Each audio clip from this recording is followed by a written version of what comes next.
Okay. Welcome everybody to the Newport School Board meeting of October 13th, 2022. Need to call the meeting to order. Tim? Tim, you're here. Bill? Bill Wilkinson here. Bert? Better late than never. Steve? Steve Morris here. Jenna Darling here. I'm going to ask that we rise for the Pledge of Allegiance. After the pledge, it has been asked, and I'm going to grant it, that we have a moment of silence for our longtime Newport resident of Ella Casey who passed away. Tim, did you want to add anything? Yeah, she was the executive director of the chamber for A long time. And Yep. anyone that's been in Newport for more than a day, I think, knows Ella Casey. And big icon. So we will do that, but we will rise for the pledge first, please. Thank you. I pledge allegiance to the flag of the United States of America and to the republic for which it stands, one nation, under God, indivisible, with liberty and justice for all. And a moment of silence, please.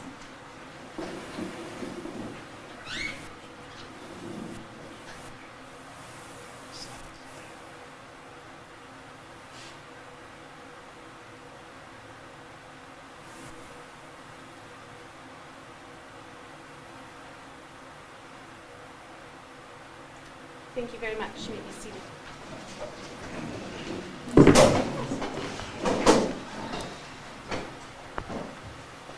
In my calling this meeting to order, I neglected to include our new student representative.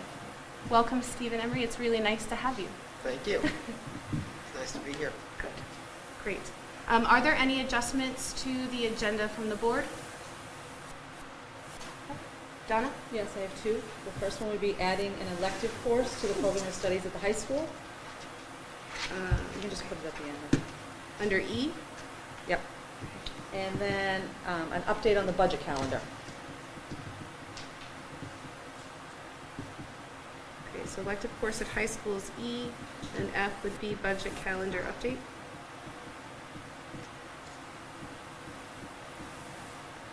Okay. I need a roll call vote to approve those adjustments. Tim? Tim, Bill Bill? Wilkinson, aye. Bert? Rich Golding, senior high. Steve? Steve Morris, And Jenna Darling, aye. Okay. Okay, that brings us to public comment. Mr. Overhopper.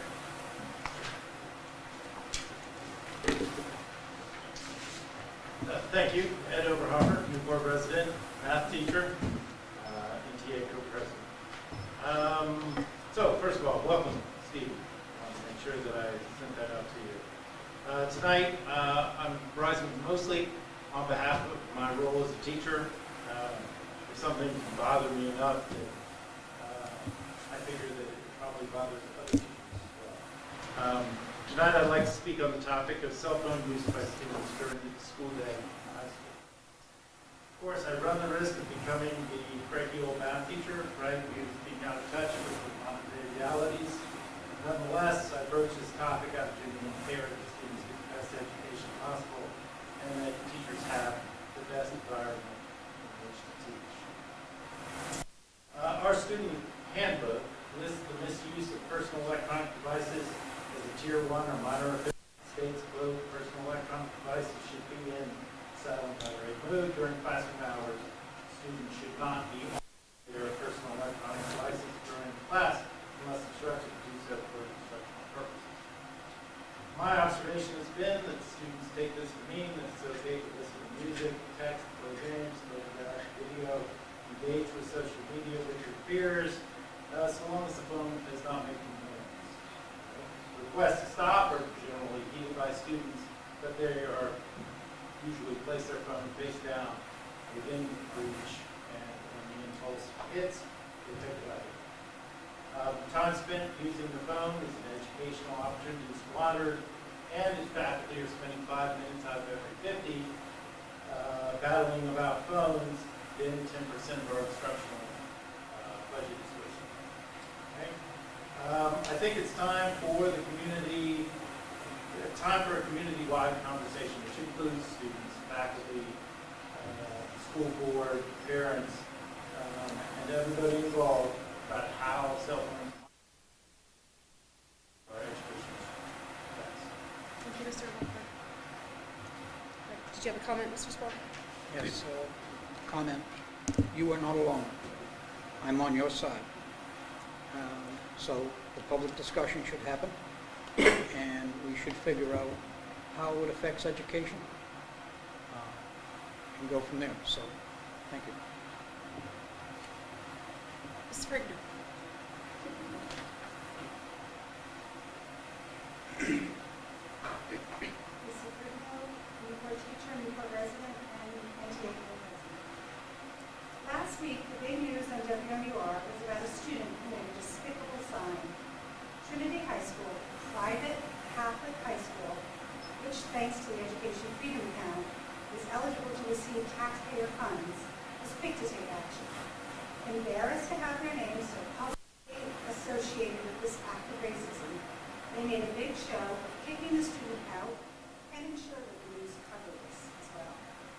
Rather than using this incident as a teaching opportunity for this student and their student body, they protected their image and kicked him out. And now, what no one is saying is that a public school will take the student in and educate him. Because that is what public schools do. We educate everyone. Welcome everyone. The student is likely going to be angry, resentful, and hostile. The student body who is joining will likely be the same. This means the school will have to take time to divert funding, to bring in counselors, time away from academics to have assemblies discussing racism, and teachers will have to take time to help the student adjust to his new school. Because that is what public schools do. We educate everyone. Mistake, we educate them so they do not make the same mistake again. I had a conversation with Senator Newport recently about a new dilemma facing public schools in New Hampshire. With the passing of the so-called Education Freedom Account, more and more families are choosing to collect the $4,500 and homeschool their children. However, despite the fact that these families are getting publicly collected taxes, there is zero accountability to ensure these children are being educated. The families do not have to register with the local Department of Education, and although the State Department of Education has taken the time and resources to create and provide curriculums for these families, there is no requirement to follow a curriculum, nor is there a requirement to provide documentation of student progress. Families can keep their children home, collect the $4,500, and provide no evidence that they are in fact educating their children. Inevitably, those children return to public school. Then, just as in the case with the Trinity High student, the public school will pick up the slack. We will welcome the student, educate the student, often having to repeat more than 1 year of materials because of content not covered. All with fewer and fewer funds because monies are being diverted to the exact programs causing the challenges. Now, I want to be perfectly clear. I have friends and family members who homeschool their children. They follow a curriculum, they show their children are making progress, and they were homeschooling before the Education Freedom Account was passed. We have school choice in New Hampshire. Families are free to choose to send their students to private schools or homeschool. But currently, the cost of the Education Freedom Account is $14.7 million. That is $14.7 million of publicly collected funds going to subsidize unaccountable private schools and homeschooling families. We have elected officials who are systematically trying to dismantle public education in our state. With a state and national election only weeks away, I strongly urge you to talk to all candidates and elected officials. Ask about their stance on the Education Freedom Account and other measures that are intended to whittle away our students' right to a free and equitable public education.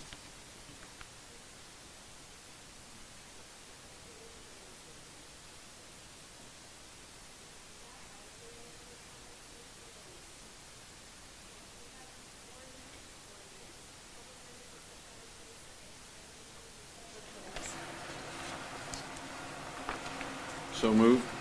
Okay, is there a second? Second. Any discussion? Page 2.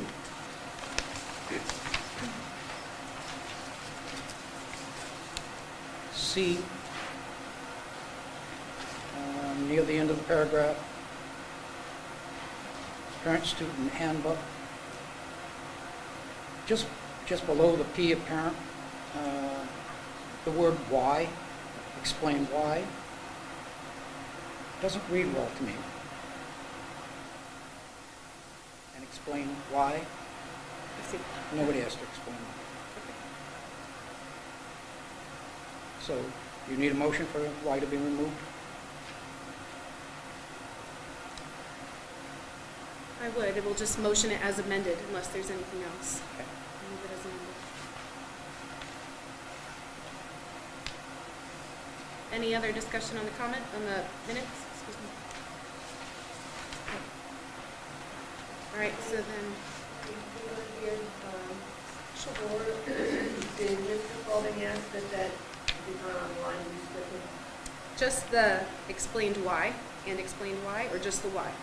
Yeah, just take the Y out. Just the word why. All right. All right. Will the motion and the second stand as amended? Okay. All those in favor? Aye. Aye. Opposed? Abstained? Okay, unanimous, thank you. That brings us to the non-public minutes of September 22nd. Is there a motion to accept those minutes? Just, Jim, explain should come out also. You do want to explain that? Yeah, Okay, I'll say, read it now. okay. Take explain also. So as amended, As amended. So instead of just taking out the why, can you take out and explained why? Thank you. Okay, non-public minutes of September 22nd. Is there a motion to accept? Is there a second? second. Any discussion? Hearing none, all those in favor? Aye. Aye. Opposed? Abstained? Thank you very much. Oh, well, I get to welcome you again, Stephen Henry. We're really happy to have a student member on here, and we're looking forward to hearing what you bring us each meeting. So, okay. Anything else from the rest of the board? All right. Got your first topic, cell phone usage. Welcome aboard. Start spreading the word. Okay, and it's still up to you. So we have the student representative report. There's not much, I didn't prepare much this week, obviously, we went really well last week for the whole town, and this Thursday, we have the expo here at schools, our open house night, called parents come and see what kids do in school and home in school. And you said that's on Thursday, right? This Thursday night, yes. All right. Coming Thursday, I should say. Yeah, yes. Thank you very much, Stephen. Appreciate it. Okay, that brings us to information and action. We have the Boys and Girls Club. We have Chris Emond here. Yes, yes, yeah. So, of course, Yes. I was very excited to have this opportunity to speak with Chris about the Boys and Girls Club, and I'm going to give you a little bit of feedback why I'm very excited. As the board knows, my background and where I grew up, and as a young child, I had the privilege of going to the Boys and Girls Club. So it really is very near and dear to my heart to be able to bring something that I know was a huge part of my life to the families and students here in our district. And so one of the things that we're looking at is we're looking at bringing the before and after school program, and the goal is to do a soft roll. And so what we're looking to do is to roll it out for our elementary school. And so the times currently that we have for our before and after school is 7 to 7:50. And then 2:50 to 5. Yeah, to 5. So what we're looking to do if we bring in the Boys and Girls Club is Chris will send out a survey, or we'll send out with Chris, a survey to our families and say, what times work for you? So we could potentially offer more hours. We could potentially do 6:30 to 7:50, you know, and then in the afternoon, we could potentially go to 6 o'clock, depending upon what the needs are for our families in our community. And so we feel that will open up a big piece of our program for our kids, which will offer our students the ability to do some homework time and get those supports that they need after school, and extra activities that they'll be providing with the kids. The kids will have breakfast in the morning, and there is a snack in the afternoon that is provided from the Boys and Girls Club. They will look to hire our staff, because our staff know our students well as potentially others, because their ratios, they like to do 1 to 15, but when speaking with Chris, they said they would rather have more than less. So in case somebody calls out, they have someone there. They have more that they can do with them. Now, the 1 to 15 is what the ratio is, because of the fact that they're certified through the state, through the DHHS. They're certified and have a license through them. So now, they don't like to do the 1 to 15 because they don't like to leave a teacher alone or staff member alone with students. So if they had 15 kids, it would be two. We would have 2 staff members. Currently, in our elementary program, we have 20 students and 5 on the waiting list. This would open up that list for more students to join. And there may be even more if we have later hours or earlier hours. Parents may need that service in the morning. Can I ask a quick question? Yes. The 20 students, you said there's 20 students in the program and waiting, is that? 20 students we currently have in our program. For 5 preschool? are on, no, this is our before and after school Oh, program. before and after school program. Yeah, this is Okay. K up. So this is K5. There's 7 in the morning and 20 in the afternoon. 7 in the morning, 20 in the afternoon, 5 on a waiting list. Got it. So this will open up that availability for more students to come into our buildings. The rate will depend upon if you qualify for free and reduced, as we do with our preschool program. People that qualify for free, the program will be free. People that qualify for reduced will get a reduced fee. If you do not, it's $50 for the week. There is also a sliding scale, and then that's $50 a week for the before school, and $60 for the after school. And as I stated, there's also a sliding scale. We also talked about the potential of doing a vacation camp, doing vacation weeks, snow days, those types of things that we could offer to our families as well. I do have Chris Eman here to answer any questions, as well as he has provided you with a information about it. The goal is to start this program, and of course what it would be is we would need to make sure we have the staff, because they would go through another process. The staff would be employees of the Boys and Girls Club, not of ours, which is really great for a lot of our staff, because what ends up happening is if they work over 40 hours, we have to pay overtime. If they work through that program, we don't have to pay overtime because it's a different entity that's paying them. They do pay well, so our staff will be paid well, which is of course always a bonus. And I really feel this is going to be something that would be amazing for our students to be able to participate in, as well as a benefit to a lot of our families. Okay. I'll start with any questions from the board. Is there anything for us, the school, for this, or is it just? Now, the use of our facility, they'll be using the elementary school for the thing. And that's it for the program. Sorry, Steve, go ahead. No, you go first. Does the rec center do anything after school, or is that something different? That's something different than what we're offering, because we're doing a homework club. We do have a program currently right now. That's where the 20 kids in the afternoon come from. But this would just allow us to expand that program. Also, the staff that work that program, when they become part of the Boys and Girls Club, they also have an onboarding. They need to go with them. So they redo the criminal background check. They get first aid and CPR certified. And this is all paid through the Boys and Girls Club, as well as they get paid to go to those classes. But the rec center knows that we're looking at doing this? I mean, you know what I mean? Like there's some... I haven't talked to PJ I mean, or anybody is at there the rec something? center. I thought there was like... like an after-school thing at the rec, not necessarily to stop it, but just to coordinate and make sure that, you know, we're all. Yeah, I Yes. could have a conversation with PJ. I know they often do vacation camps as well. Can I just ask if Rob would like to, Rob, do you know? So, I'm not sure what they have for elementary school, what I know that middle school and high school. And we know that the winter season's coming, and we do have a pretty nice gym. So we would make sure that we schedule accordingly. We certainly aren't looking to affect the recreation program at all. As a matter of fact, we might provide students a place to go and provide opportunities that they can do recreation because they're already at school.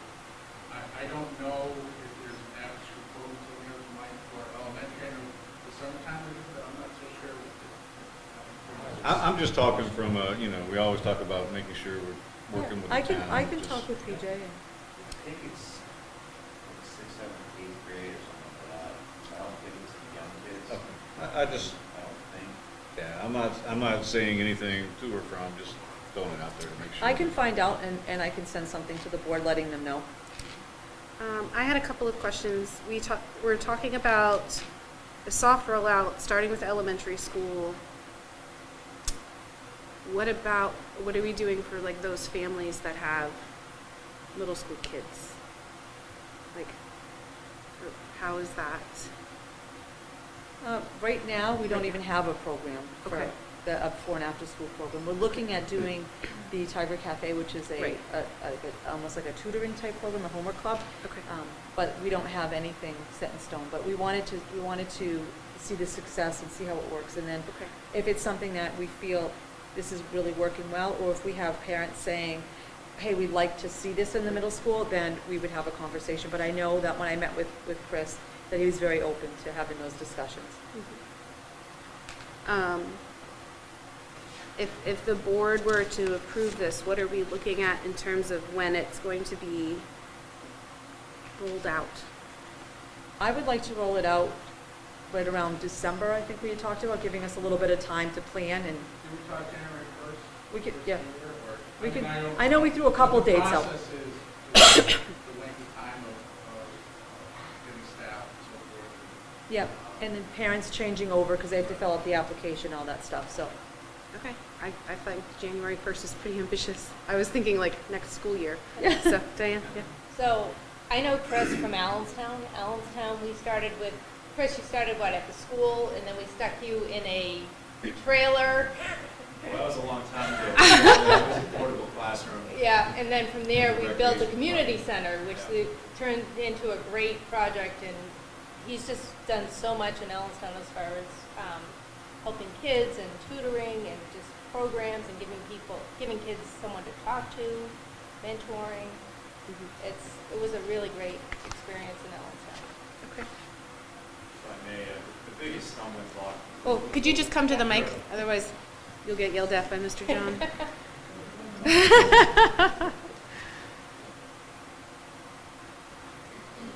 The big bonus is that staff. That would be the biggest issue. If someone asks us to come up here, that would be our first question. Of course, in the past, we didn't even worry about it. We just put an ad out and we got all these people applying. That's obviously not the case. It's probably a test to here at the school. So that's a big plus. It's just the timing would be onboarding them. And I hope you can appreciate it's not just you're hired and here's your smock and get going. There's a lot more to it now than there used to be. Because we will run, it'll be licensed. You can run license exempt, but we choose to be licensed for various safety reasons. I'm just interested in terms of the homework club type portion of it, because we talk about, the best way we can wrap around and support students. So I'm interested in that component of it, and I think having our staff be part of that would be That's great. the ideal. Hiring Yeah. your staff is probably the best scenario for us because they already know the kids and they know the curriculum. They know what you're trying to do. It's interesting. We're in a lot of school districts. Some don't want us doing homework because some of the staff may not understand what they're. So it's a little weird for us to not do homework in an after-school program. But and we also want a rec component to it as well. You want the kids to go out, stretch, and just like us after work. You don't want to go back to work. You want to relax and have some fun and visit with your friends. So that you'll see a lot of that as well. It's not all going to be And I guess I Goes should, down. with Lisa and Kelly here, I mean, really, it could be not really homework club, because it's a little different at the elementary school, but just that support if a kid needs that Might just be additional support. quiet time where Right. they're breaking out a Right. puzzle or a board, just Or something a to book, right. keep the mind going. Okay, Yeah. great. Thank you. We do snacks. Meals would require the facility to do that. So, as I was saying to Donna the other day, yesterday actually, it's really all up to you. We can do as much or as little. It's really the facility and your facility maintenance people and working around them. So when you talk about vacation camps and snow days, we're all for it because the parents still need some place for their kid to go. But different districts operate differently. Some are like, it'd be good if you're not here during a snow day because we need to plow everything out. There are liability concerns, of course, with us being here first thing in the morning on a snow day. So yeah, I'll leave that up to you as this all kind of moves along. But in my district where I live in Epsom, they were all for it. They were like, nope, we'll plow you out 6 in the morning. Come on in, you know. But and as I was saying to Don, you actually the snow days you'll get about half of what you would normally get. Some people take advantage of it and stay home. So I don't blame them. But that's all things that we can work out later. Okay. So is this action, Donna, that you need from us, just the approval of allowing them to use our facilities? Yeah. And have the program? Yeah, and allowing us to move forward with sending stuff out to families to see their interest in this and use of our facilities. Tim? I would say go for it. This organization, I think, is a catalyst for kids' lives in inner cities and safety stop drugs. I mean, if it wasn't for this group, the inner cities would be way worse than they are now. So anything that could help us around here and get some productive, organized structure. Sounds like a great thing for us, especially elementary school. And maybe help some other parents with the mornings and the evening stuff. So. Sure. Bill? I would concur with Tim. I discussed my first meeting, second meeting, about the effects of poverty on a child's educational ability, or prospects, maybe, I don't know what the right word is. Anyways, one of the biggest things is that outside of school support, something like this, it's not coming out of our budget, really, and it's a tried and true program, so, yeah, I would support it. Okay. Bert? I wasn't aware of this till later tonight, it's on the table. But based on what occurred, it doesn't have a downside. Donna, does it? Is there a downside? There's no downside. Like I said, I lived it, and if it wasn't for this program, I don't know what I would have done as a child. I would have been home alone. I know I could use it So- as a child. Yeah. I think that's a convincing statement. Okay, is there a motion to have the Boys and Girls Club begin in Newport? Is there a second? Okay, all those in favor? Aye. Opposed? Abstained? Thank you very much. Thank you so much for being here, Chris. I really appreciate it. Thank you. We look forward to seeing what's coming. Thank you. We'll talk about it. Yeah. Okay, Thank you so much for this opportunity. sure. Thank you, Rob. Okay, CTE renovation update. Well, I would like to introduce Mr. Perry we're going to just go over some of the renovations of the CTE, as well as, I know Steve will have some comments, and I may have some along the way, but I'll let Eric take it away and do all the hard work. You need me to get it, Eric?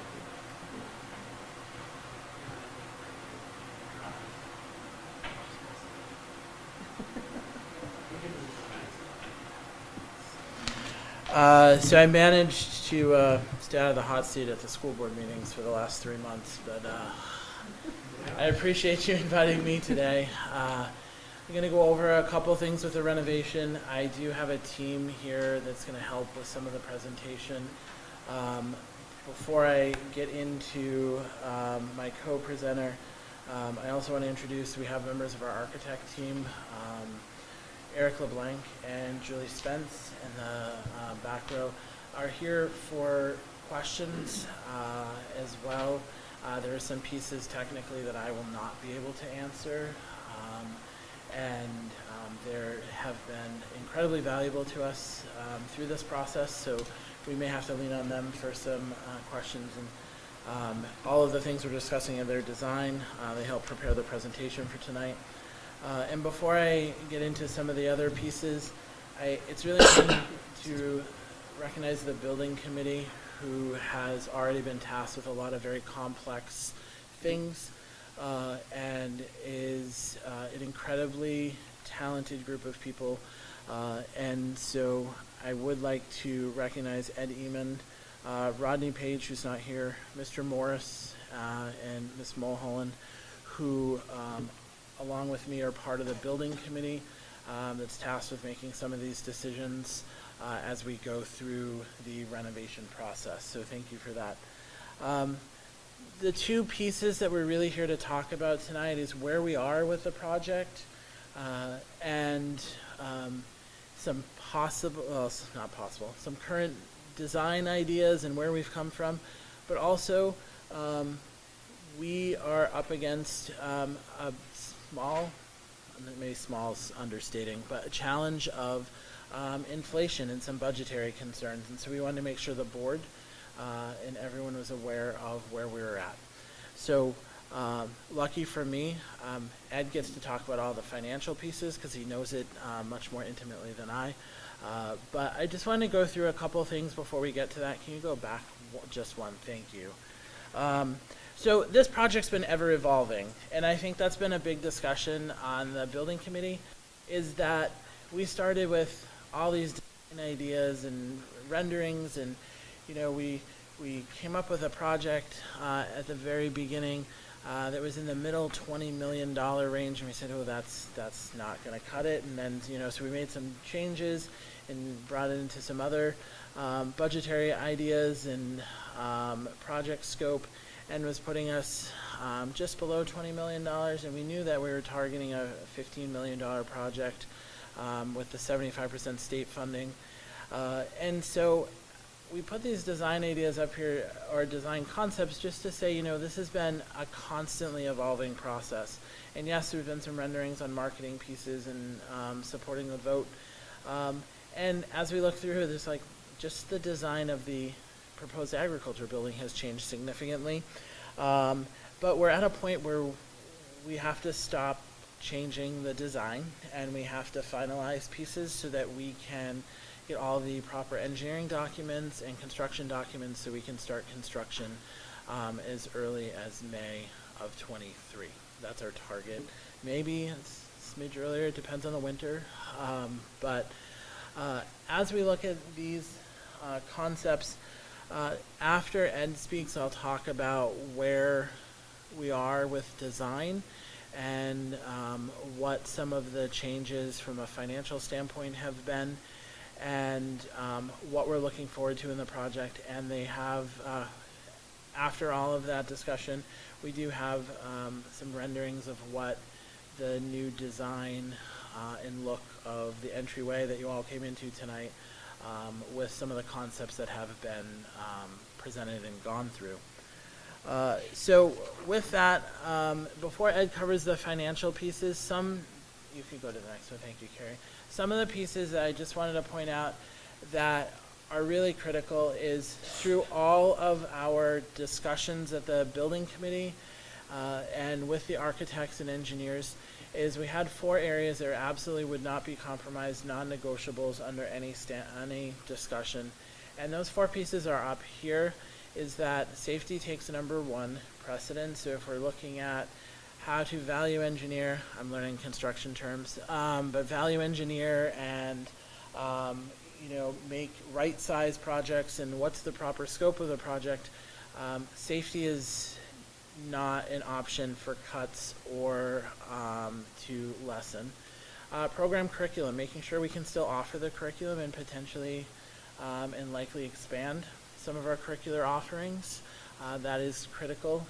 Improved air quality.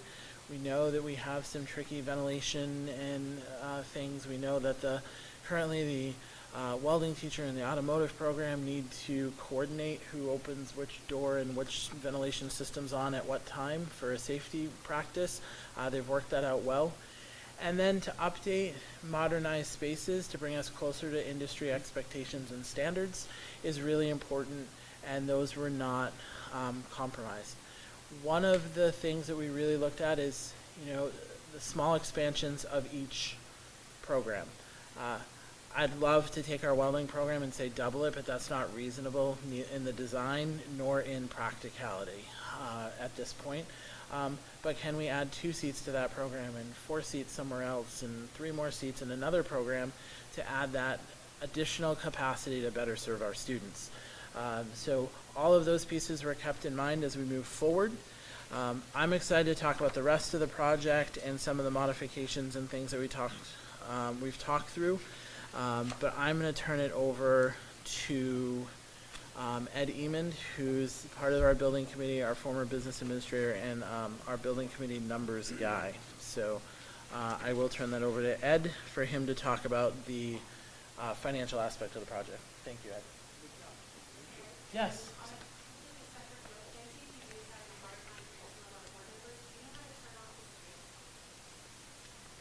No, I can get Rodney or Dave to come in. Sure. I tried that once and they yelled at me, so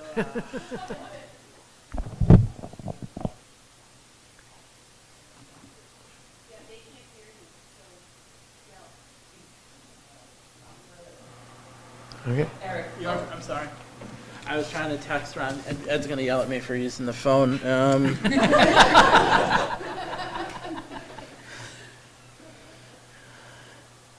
I didn't bring my glasses, so I don't know if I can. I got it right here. It's almost done. I know. See, I knew I was set up for this one. You have a question for me, Mr. Spalding? Your title of this page we're looking at, things that won't be compromised, with me triggers the question. Well, those are the things that we're going to talk about, and it's not necessarily a true compromise. We had to compromise on some aspects of the building, and those are the pieces that we're going to lay out between Ed and I in just a moment. But what are some things that had to be compromised? We had to make decisions of the square footage of the building, the right size of the agriculture building, materials for the construction of the building, and how do we do that to fit into a budget. But the biggest piece for us right now is we have to finalize designs that fit within the budget, and then have a set of alternative things that are on the compromise list to add back in, like replacing all the windows in CTE. That's on the list upcoming.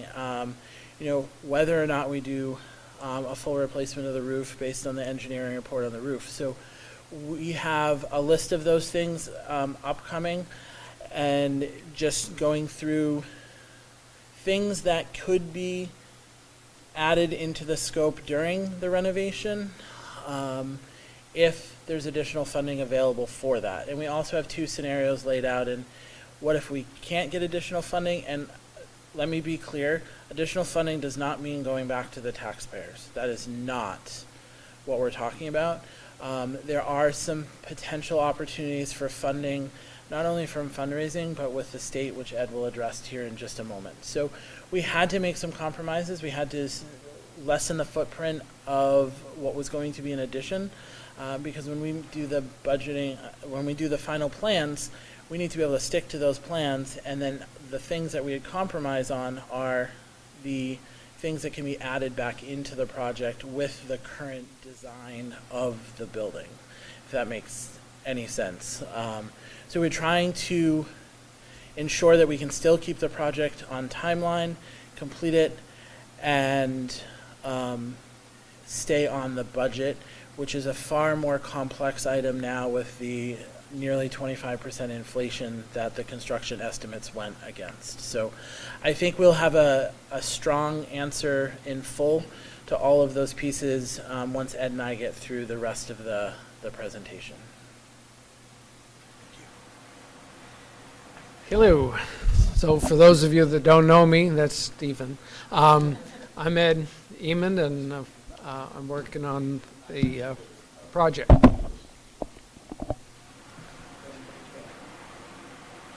You're good. Go ahead, Ed. Okay, so I represent the school district in the project for the Career Tech Center. So at the time we went to bond, in March 22, we had a budget of $15,400,000. That number has not changed, and this is what is authorized by the school district to for the project.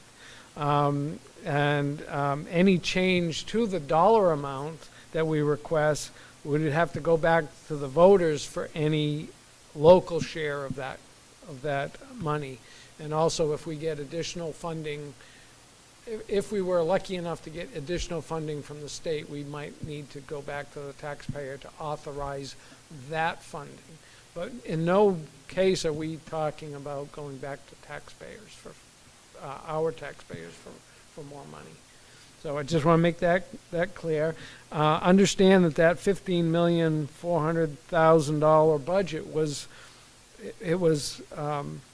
authorized at our March 2022 meeting, district meeting, but those were all prices that were developed or figured out back in August of 2021 when we first did the pricing of the project, and that budget was built on conceptual designs. It was ideas of what needed to be done. There were detail ideas done by the architect, but they were, this is what we expected to be done based on the age and condition or perceived condition of the building, and anticipated program changes to meet the modernization of each of the programs to meet current kind of standards out in the industry. So all of that was done to come up with our $15.4 million budget. But that was a long time ago, and in this crazy time frame of post-COVID wild inflation, we've got a challenge that came up, and the next slide will show where we're at with that. We had a $12.5 million construction budget that was made up of $1.8 million of was going to be paid for through ESSER, and $10.7 million of the construction budget was newer renovation that was part of our total $15.4 million budget. $900,000 was in contingencies, which at this stage of budgeting, that's a normal amount. It's a percentage of the total budget. And then we had equipment budgets to help modernize all of the programs. And then we had other soft costs, which include architect and engineering fees and a whole list of additional expenses to be able to put this size budget forward. The next slide will show. So this is where we're at now. We're 18 months later, and we've got schematic estimates that need to be dealt with. Our construction manager did these estimates based on more updated information, more knowledge of the building, as well as the market, knowledge of the market. And based on the market and where it's gone, we've broken this into two phases, phase 1 and 2. ESSER is phase 1, and new construction and renovations phase 2. So that first phase for construction costs were up $200,000. And then the new construction and renovation, $13.9 million. So that portion of the project is up $3.2 million. So in total, in total, 3.4 million over budget. Remember, on the previous slide, it was 2.5 million construction budget. This is 15.9 million construction budget, not including all those other costs. So that's what's over by $3.4 million.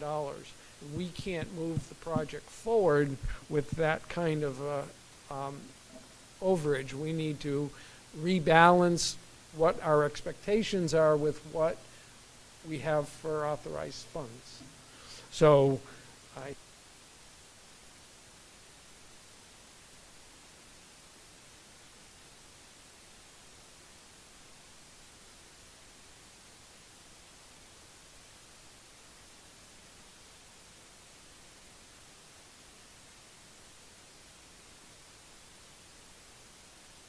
building committee and said, how do we at least take the first stab at this to try to get closer? And so as a budget committee, we said, let's look at the designs. Are there areas that are sensible, potentially easy things to adjust? So one of those pieces was that we had a larger addition and new public entrance along Thurlow Drive, which made sense because it was going to create a courtyard type thing to go over to the new agriculture building. And then with engineering looking at the location of the agriculture building scope was getting smaller and smaller in size because of wetlands and need for light for greenhouses and such. So when we looked at those pieces and wanted to still make improvements, some of the first things that we did were some modifications to the plans. Now, in those modifications, we still, from a priority standpoint, we talked about the non-negotiables, so these are other priorities, is to make improvements to every program. That is an important piece. The infrastructure and setting it up for growth and potential for growth in programs. Some of the lower priorities, if we said, all right, we've got a snip here or there, were simply items that can be added later. Making sure that the renovated building could accept an addition of some sort later, not necessarily a physical addition like adding on to the building, but the example would be adding a generator to an existing generator wiring system. And then equipment. Equipment's taken a hit. It's probably underfunded to start with, and we're really looking at the equipment having to be lower priority and moving some of the stuff that we have now into the new building. When we look at the modifications that were made, one of the things that we looked at was moving the agriculture building from the site it currently is for forestry and natural resources over to what we're referring to as the north site. So it would be on the east aspect, the northeast aspect of the parking lot out here, where the edge of the basketball courts is a roadway there, and it's behind there. That saves a significant amount of money, almost $500,000 in site work. And site work is not covered by the state portion. That's all local portion. And the added benefit, if we then can move that forestry building into the use of our maintenance and facilities team. So it's kind of a double win there. So moving that building saved us some costs. We did eliminate the addition along Thurlow Drive. Right-size the agriculture building. I think this is a construction and architect term of making it fit the program needs, still have some room for growth, but making sure we weren't building a castle for a new building when we also need to renovate this part of the center. And then things like extras and nice things to have, things that weren't absolute needs. Less expensive mechanical systems, and electrical aspects and components that were still in good shape or still have multiple years of use. Not replacing all of that, replacing some new and then the pieces that are aged and need to be replaced. And then material changes that were considered were instead of metal roofing on the agriculture building, using asphalt shingles and looking at alternate materials that may be more cost effective for our project. The areas that we looked at, can we still do this project and not do these things? And this is probably one of the toughest discussions we had to have, is if we're up against this significant inflation, which we are, and we still need to move this project forward, can we take some things that will not change the construction plans and concepts, but take them out, and if funds become available, add them in throughout the construction process, or if the contingency doesn't need to be fully exhausted and for unknown or unexpected things, can we apply it to some of these projects? And I know you all have the list, but this is the list that is currently being called the alternate list, things that we would add in. We originally had thought the roof would 100% need to be replaced. The roofing engineers, I'm a medical professional, not a construction person, but my understanding is they did a punch biopsy of the roof, where they stick something down, pulled out it, looked at the contents of the roof, the structure of the roof, the life of the roof, and it came back highly positive that the roof could last us another 10 or more years. So that became an alternate piece. These are in no particular order. Window replacement, so they evaluated our windows to see if we could go without window replacement in this project. And refurbishing the elevator, it's functional now, so that was set aside as a wait. Replacing the boilers, not putting a generator in the initial building of the agriculture building, but having it generator ready, so all the wiring and components are there for that. Not paving at the new building right away, using crushed stone. This room is on the list of, it's not directly tied to a program, although we have hopes of a wonderful invigorating meeting space. It's on the alternate list right now to be done, and then all of the equipment with the hope of donations and private funding for some of the equipment. I will say, and I completely understand, this is not ideal in most people's eyes when you're renovating a whole building. The building committee gets that. This was not an easy discussion. Every time I had to say, okay, I can agree as part of the group that this piece can be moved out to an alternate, it did hurt a little bit to say that as you're doing those things. But the reality is we're in a tough spot with this. So we had to make those decisions, and none of them were made lightly. I tend to look to Mr. Morris in these, and as we're saying those things, my question to him is always, how are you going to be able to stand behind this and present this to your peers in the school board and the public you represent? And that's a significant consideration, and we totally get that from the building committee. I would like to say all of these get to go back in the project right away, but that's not the reality of where we are right now. So this one's going to be an end thing, but it's short, so I'm going to stay up here with him in case he needs some extra support. But there is the potential that we may be able to get some more funding, and that's part of why we're here, is to make sure that we would have the support of the school board to go on behalf of the district for such. And what does this look like if we get the additional funding, and what it would look like if we do not? And it's not guaranteed, but we are up against a little bit of a timeline that we need to get that information to them, to the commissioner, and then talk to our local legislators about support for Satrella and talk about these pieces. So scenario A is, so what if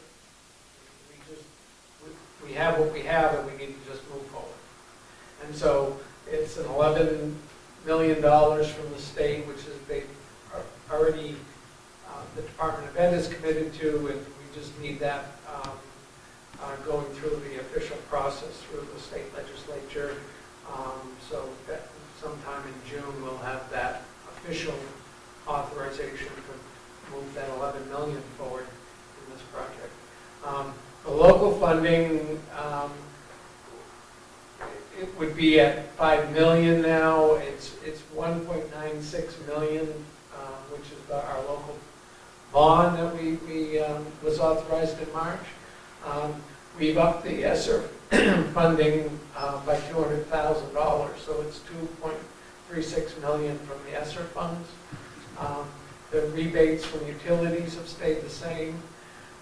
We've had to double the 250,000 from private donations or other sources. We'll need to deal with how to make that happen, or to come up with other sources of funds other than donations, either through grants or other sources.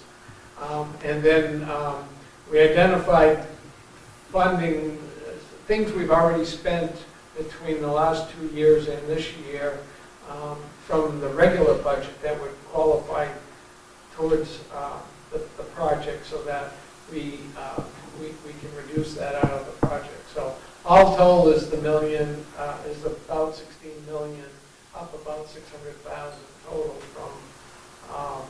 from what was authorized in March. Scenario B is asking the state to fund an additional $1.5 million of the project.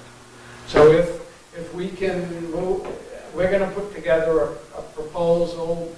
A lot of it is based on what we presented tonight.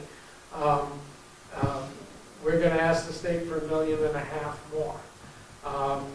The local funding, if we were successful, could adjust back down to 4.7, which is a little more realistic in the private donations and other sources.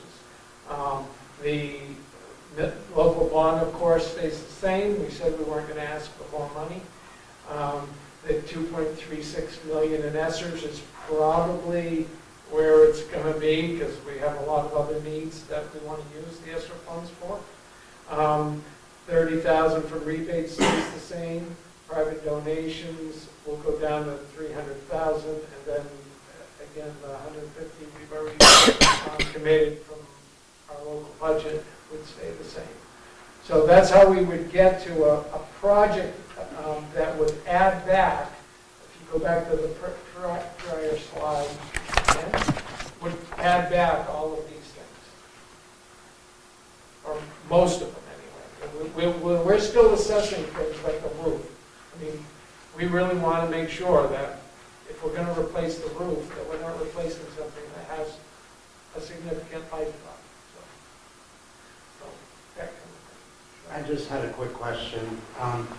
So the difference for local funding between scenario A and scenario B is 300,000 for the totals, but the only change in the breakdown I see is a $200,000 reduction from the private donations.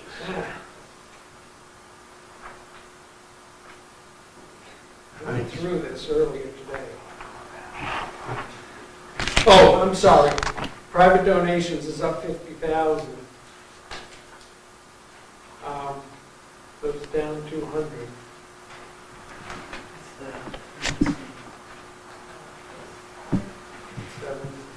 So it's 17,200,000 total budget. I'll check the math, but I think it should be right. I was just looking at the breakdown. Yeah. Looking for that extra 100,000. So it's 12.5 million less the additional 50,000 for private donations. I'll check it. I'll work on that, make sure it's. I just. Okay. I went through the same thing this afternoon, trying to figure out what.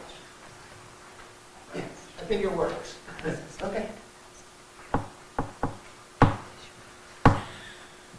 Other questions?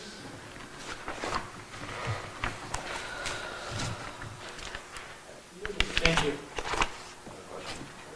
What's the, so the ag building Yeah. that's going out there, what's the building material? Is it wood structure, is it concrete, is it? I have to look this way.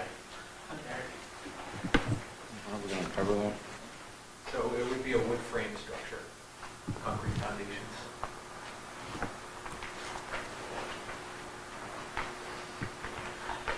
So this is what I said at the last piece. These are the things that if the state were to provide the additional about $1.5 million, we could accomplish the pieces that essentially we have in our alternate list.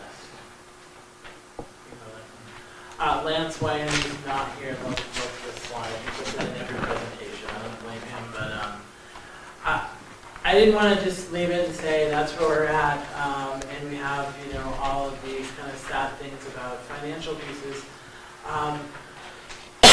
We still have a really cool design plan and ways to grow our programs and do great things. And there are two. There's a couple people, and then a group of people. I just want to say, Eric and Julie and Lance from the Valley Brenzinger. I think Julie's on her 350th rendition of the auto and welding lab, and does so with a smile most days. There's a couple weeks ago, I spent more time with Julie on a Zoom call than I did with my 14-year-old son. It's just, she spends so much time with us in redoing the designs. We have cool designs, and I just want to go through those. Yeah, thank you. So, looking from above, the previous site on the bottom is just where our natural resources building is now. We did find there's a little bit more wetlands than we were aware of, and with need to remove trees for lighting, it's not the ideal location, and so we did go to the north site. That was one decision we had to make as a building committee fairly soon after you all appointing us to be the building committee, because of the engineering and estimations and all those things for that. So this was one of the first changes, and it did balance out a little bit of the cost as well. So we can move from there. So this is what the new agricultural building is proposed to look like, with two gable ends and the greenhouse. And the design, I will say, this was really fun. We spent time with students at the end of last year just getting their likes and dislikes, and I was worried for a few minutes listening to their comments, but they interpreted those well and came up with some neat designs. One of the things I will say is the name of the school is something we've talked about quite a bit, and our business program is looking at a project of marketing and rebranding. Is it right to still stay with that name, or should we have a different name? And they'll be working on that project and coming back to you with that. But right now, everything is branded as Sugar River Valley. I think that's also the same name that the Claremont Center has. So that's just something in discussion, but as it currently stands, everything is branded as such.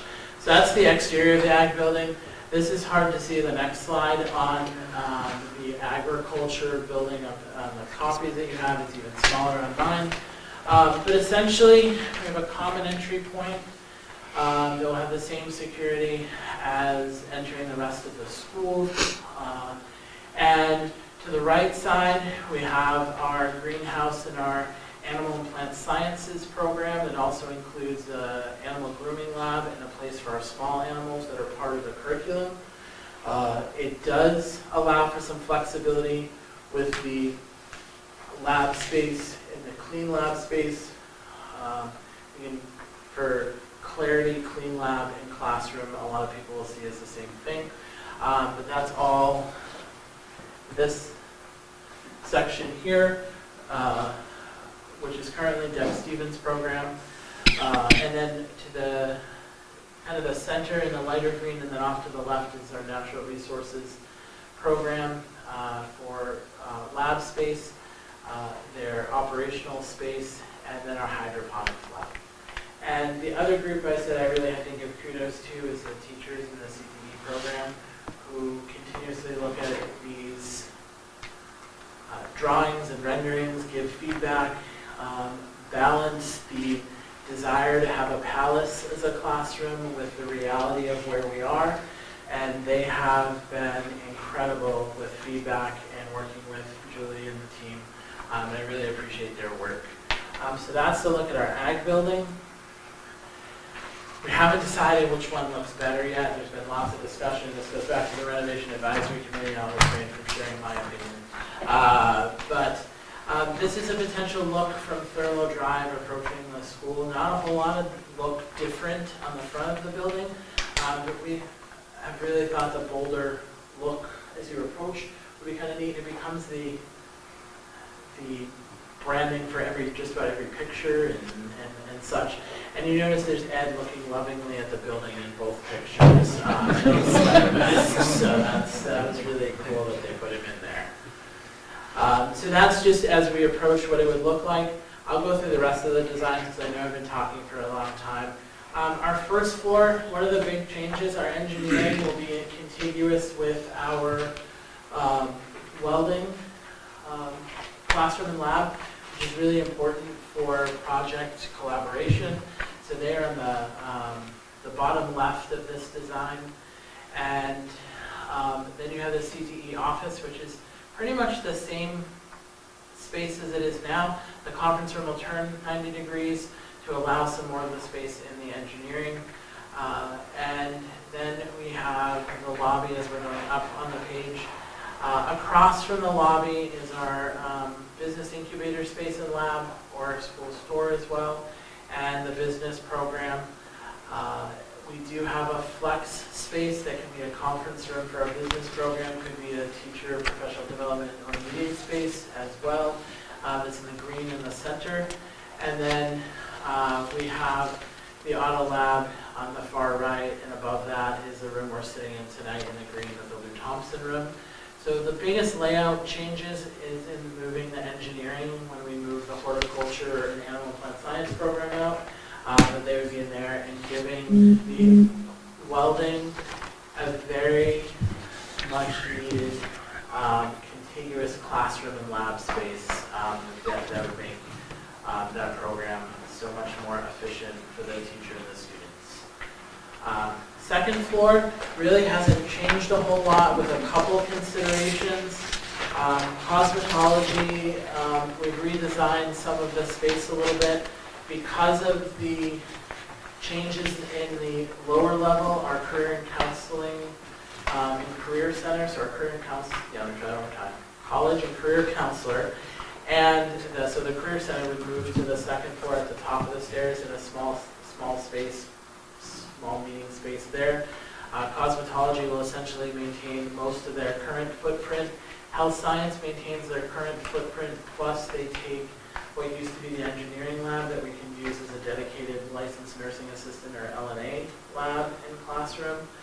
And we have an additional meeting space on the second floor next to cosmetology, and what's great at is what's the partners program that's currently not in the scope of the project, which longer term having discussions about what's the appropriate use of that space.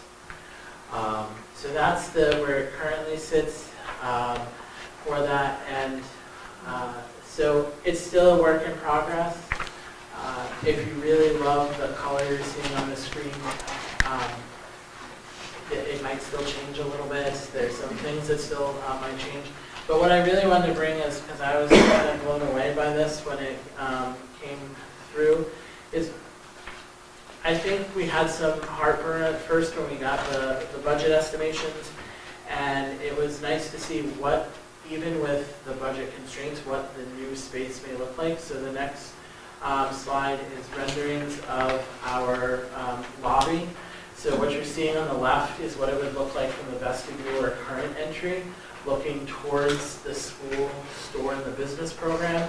And then the right is what it would look like essentially from standing in front of the business program or the current school store, looking towards the lobby. There's one more lobby picture, the next one. And then just, a warm, inviting space that students can do work, set up much more efficiently for student work. And I know not everyone's about just, the nice look and the warm place, but I think in the conversation, it's really important for us to see what does this look like even with budget constraints. All right, we can move forward. There are some things in your slides, I believe that you have, no, the end of the question. I had timeline that I can answer if some people needed to. Eric may be more apt to answer those. But are there any questions for me at this point? Steve, you want to chime in? No, it's been a tough process to make these cuts because, we want the full $15 million worth, and unfortunately, with the way that the times are, that's not what we're going to get. And I think the conversations have all, they're not heated or anything, but they're tough conversations that just to make sure that the kids get a better working education environment, and then it offers growth. And I think those are what we try to make sure that we're focused on. And between the building committee, and then we also have the renovation advisory committee that meets, that kind of provides feedback on the colors, the designs, or the different aspects. And so that feeds into our building committee meeting. And so it's a lot of work, and the questions I think that y'all may ask probably should be pretty easy to answer between any of us that are here, because we probably asked them in the committee meetings between the architects or us as the school. Yeah, I think There's a title for that. the biggest concern I've heard the most is the roof. That's the one I've gotten emails about. This roof. This roof, and replacing all the ventilation and then not doing the roof. So that's the biggest one. I've also heard concerns about not putting the generator in with, there being animals in there. But I also, to be honest, don't know, do we have a generator now? In this building we do. We do, okay. And then I would just be curious what would happen to the old ag building. Yeah, the current plan for that is because the current maintenance facility, the white trailers, have to be removed. Okay. For the agricultural building to go and to have appropriate lighting for the greenhouse. So the current plan is that we would move the maintenance and grounds to the current forestry and natural resources building. Okay. So that building's still in great shape. It's just not contiguous with its partner program. Sure. Bert, that went up at the same time. I'm going to start with Bert this time. I may be too conservative for this conversation. Can you go back to where you show the side of the current CTE building? Keep going. Yep. Go on. This one? Whoops. Oh, that one. Right there. Just the wording. The two options are shown there. Is that your intent? They're right now still conceptual designs, so they were showing both of them. There's still research being done of which would be the most cost effective, and then going to the renovation advisory committee, which is the most appealing. Well, wouldn't the most cost-effective thing be not to have anything on that building and leave it like it is? Yeah, that was a discussion, and we thought that, but regardless, something has to go there, because when the greenhouse is torn down, it's not insulated. So all of that has to be redone anyway, so something has to go on there. And Eric could jump in likely, but these design elements that do look kind of flashy and showy are not adding to a cost. It is just a showier version of what we have to do for that anyway. We have to replace that wall. What is gray there is infill. Yeah. So it's infilling what is behind the existing greenhouse. So what's there now, it's a painted block wall. So we do want to make sure that, we address it aesthetically, but I think Eric said it perfectly. Since we're doing renovations, we want to be energy code with that wall, so we will be adding insulation. And the way the design team and the renovation committee is looking at it, it's a good branding opportunity. It's kind of look at it as a billboard for the school. A really good way as you're going down the street to see that there has been an impact on the building. I have a feeling that you could put a sign that would get just as much attention as that and give just as much direction at significantly less money. We are facing the dilemma of not doing it or going back and starting at ground zero. So, that being said, all of the goodies have to be seriously looked at from the standpoint of what if we have this opportunity and we may lose it if we cannot come up with the additional funding. And how does the taxpayer feel about things that they thought were in the project that now are on a list of not being? You buy a brand new car, salesman tell you it's got power windows in it. It comes through in their crank up. Guess what? Got a problem. So, like I say, I may be too conservative for this, and I supported this all the way through. And I mean supported it all the way through. So, at this point, I say the state of New Hampshire has to have had this problem before. And they've got to come in and bail us out. Absent that, I don't know how it happens. Steve? Just on this, so that there's no idea that we're trying to just advertise for the school. So when they remove the greenhouse, the way that I understood when we were briefed, so the rendering on the right requires, because if we want to leave the brick up there, then you're going to have to put a metal beam of some kind, and they were looking at it. And so the one on the right actually might, and I don't know if we've gotten the updated estimate since then, but probably costs more than the one on the left because of the structure that you have to build in to maintain the bricks because of how it's designed right now, or the construction. So this isn't like let's put something up flashy. It's going to be a blank wall with bricks, a quarter of the way up. So we got to figure out what to do with that space at the most cost effective. And the bang for our buck is, well, we rebrand maybe from Sugar River Valley, whatever we rebrand it as, it'll be there, it'll be on display. And then it gives a visual, I mean, that's a side added. That's not why we're doing it, to give a visual for them, but it was basically budgetary reasons.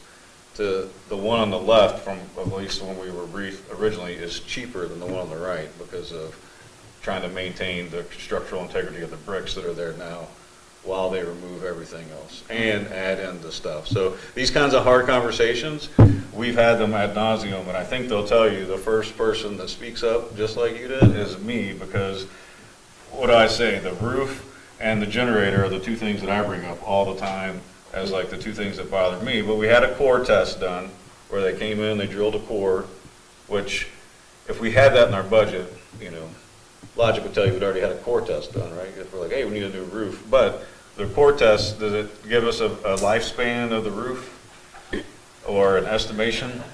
I think they'd be too hesitant to go for a lifespan.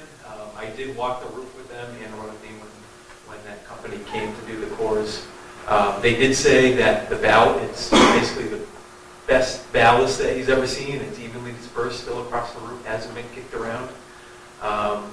And when he took the cores, he was still getting, a clean cross-section of the yellow insulation, which means there isn't any moisture issue in there right now. And that's all to say it's a testament to the facilities team here that's really done a great job maintaining that roof.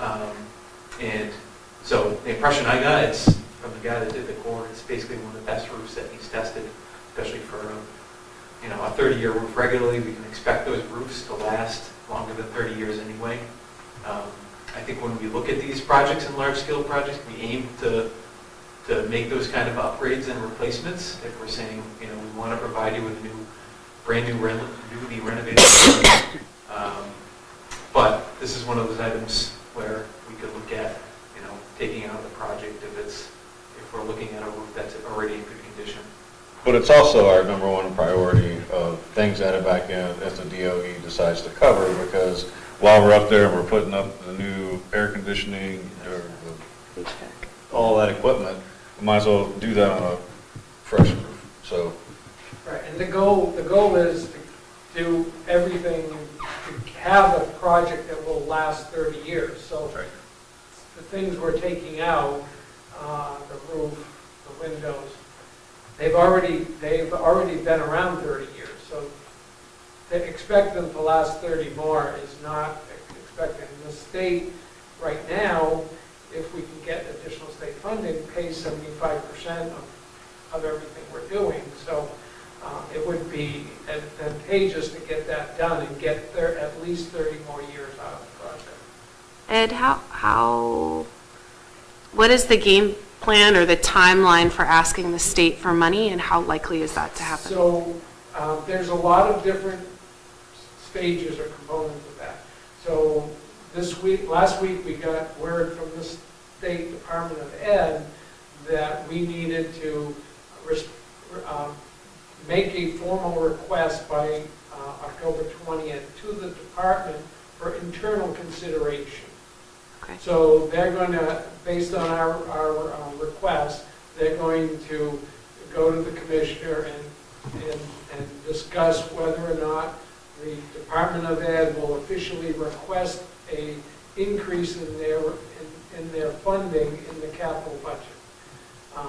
So if the commissioner agrees to go forward with that, then the Department of Ed will submit a request for additional funding. We are not alone in this from the Department of Ed.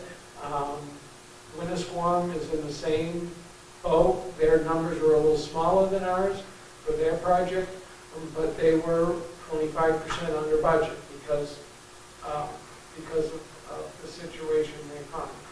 So they are going to do this for both of our projects. Now, think about the larger scheme of things.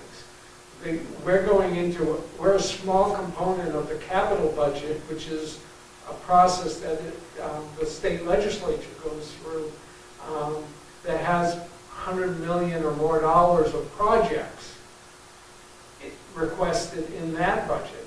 Well, if we're in this position, and Winnisquam's in this position, guess what? All the other projects that were proposed originally in their budget are going to be over by 25%. So this is going to be a much longer discussion at the state level legislatively as to who's going to get increased funding, and if there is funding available to increase funding to all of these projects. Though it's going to be vitally important that we work with our local legislators. We found out that our representative from Claremont happens to be on the Capital Committee, might even be chair, right? So we want to reach out to them. We receive a lot of kids from Claremont, so we're in this together, and hopefully we can get some assistance from him, and our legislators, our state senator would be a tremendous help as well to put pressure on both the commissioner to put the request in, and also the capital committee as they work through it and make sure that educational programs are a higher priority than some of the other capital projects that the state has. Tim, and then Bill. Do you have a cost breakdown on things, like, roof of the ag building, construction of the ag building? Yeah, we've got estimates that general contractor has provided for each of those. So we've taken out about $1.5 million projects. Bill? I'm just curious, and it seems almost insignificant now that we've been talking about funding for so long. But the question came to my head when it was first mentioned. So we're talking about removing the white trailer that facilities currently uses. Do we have a plan for that building? I don't know where that stands right now. Rodney was working on that. I don't know that it's usable on our current site. Once we move it from there, there's no other place that would hold that. So I I know we do not have a plan to use it as part of a project. We may, very small may, use it as a temporary location for some, either a program or some storage as we transition some of the programs out of their space, but even that is less likely. So I think it would end up being a surplus of the project. Would it make the move anywhere? I don't know the answer to that question. Structurally, when I was in there last time, it wasn't in the best shape, and that was a few years ago, That was good enough for me. yeah. Yeah, we would be careful where we moved it, if it were to have any future life to it, or value to the district. Be careful where it moved, otherwise it would really be a cost to get rid of it. We'd have the bonfire back. Bert?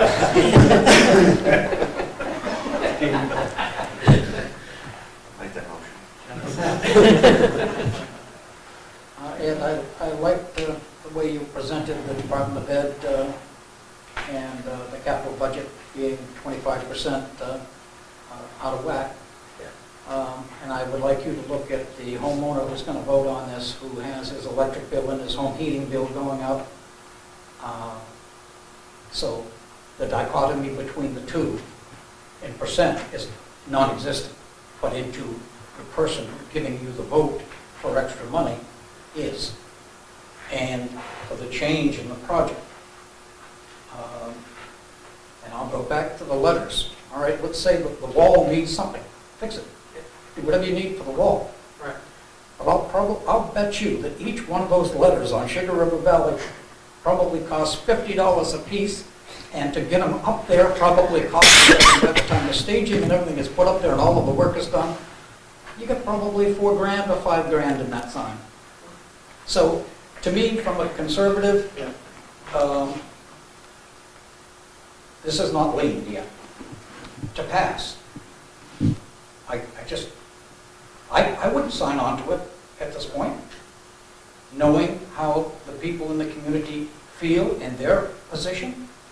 So when I looked at that picture, when I turned to that page, immediately I said to myself, if that sign's there, there's going to be other things that can change that that aren't quite as many things are necessary, but there are some things that aren't. And at this point, we've got to get rid of the things that aren't necessary. Tim? Was the original design for the ag building going to be concrete, or was it wood back then too? The original was timber, and then it went to a steel design, and it's gone back and forth a couple iterations, and the last, so even with the consideration here, it had moved to concrete base with wood framing. So one of the things is steel is becoming extremely difficult to get and is even more costly. So the inflation in steel was bigger than the inflation in wood. So it's one of the reasons the design team recommended going to a wood structure. Yeah, I was just asked that. I mean, obviously steel buildings have historically been cheaper. They're used heavily down south. But I know when we did the bleachers, there was an issue getting the aluminum. So I know there's those issues. I guess the thing I'm having a hard time getting over is the cost of wood materials has gone down since last year, not up. 2 weeks ago, plywood was $42 for 3/4. Now it's $38. OSB last year was $30. Now it's $14. So I know there's definitely some increases. Electrical components have gone up a lot, stuff like that. But asphalt shingles are not cheaper than metal roofing. Maybe it's cheaper than standard seam roofing, but not corrugated metal roofing. I just put a roof on and it was about half the cost. So it's things like that I question. We can get the cost estimate that we have, Donna, to get out to the board so you can see the numbers as they stand for what we have from the construction management company. Yeah, Harvey did it, our construction manager, Harvey, did it very detailed year's estimate, and again, once we submitted documents this year. So understand that there are fluctuations in all the trades, but good point is taken about the wood too. And as Eric said, yeah, this project early on, you probably remember the images that we showed on one of the first few slides. We had a heavy timber structure. And then last year, working with Harvey, it seemed like moving to a prefab metal structure would be most cost effective. And then we came around again this year, and we're back to stick-built wood frame structure with wood trusses is most cost effective. Well, I thank you, the three of you, and Julie as well, very much for the presentation. Moving forward, I know this board is going to want to stay updated, not just, our updates from Steve, but I'll be interested to see if the commissioner will support this project in Winnisquam as well, moving forward at the state level. Just put a period there and let that stand, but yeah, I think we would like an update, when we hear back from the state, at the very least. Done. Can I get a motion then to submit for more money from the state? Oh, so moved. Is there a second? Bill? Repeat the motion, please. Donna is asking for a motion to ask the state for the additional monies. The additional money, meaning the additional cost of the original project we put forward, the increase coming from them. Right, so according... Or just an increase in their portion. So I'll go by what Ed has here. So scenario A is 11 million, scenario B is 12.5. So this would be asking the state for an additional 1.5 million. Okay. And that leaves us short to complete the project as it is right now. It has to come from other sources. So the million. That was a question. Yeah. The $1.5 million. So what we've compromised is the list of things: the roof, the windows, the different materials, and what have you. That list can be accomplished with the $1.5 million, and that would accomplish everything.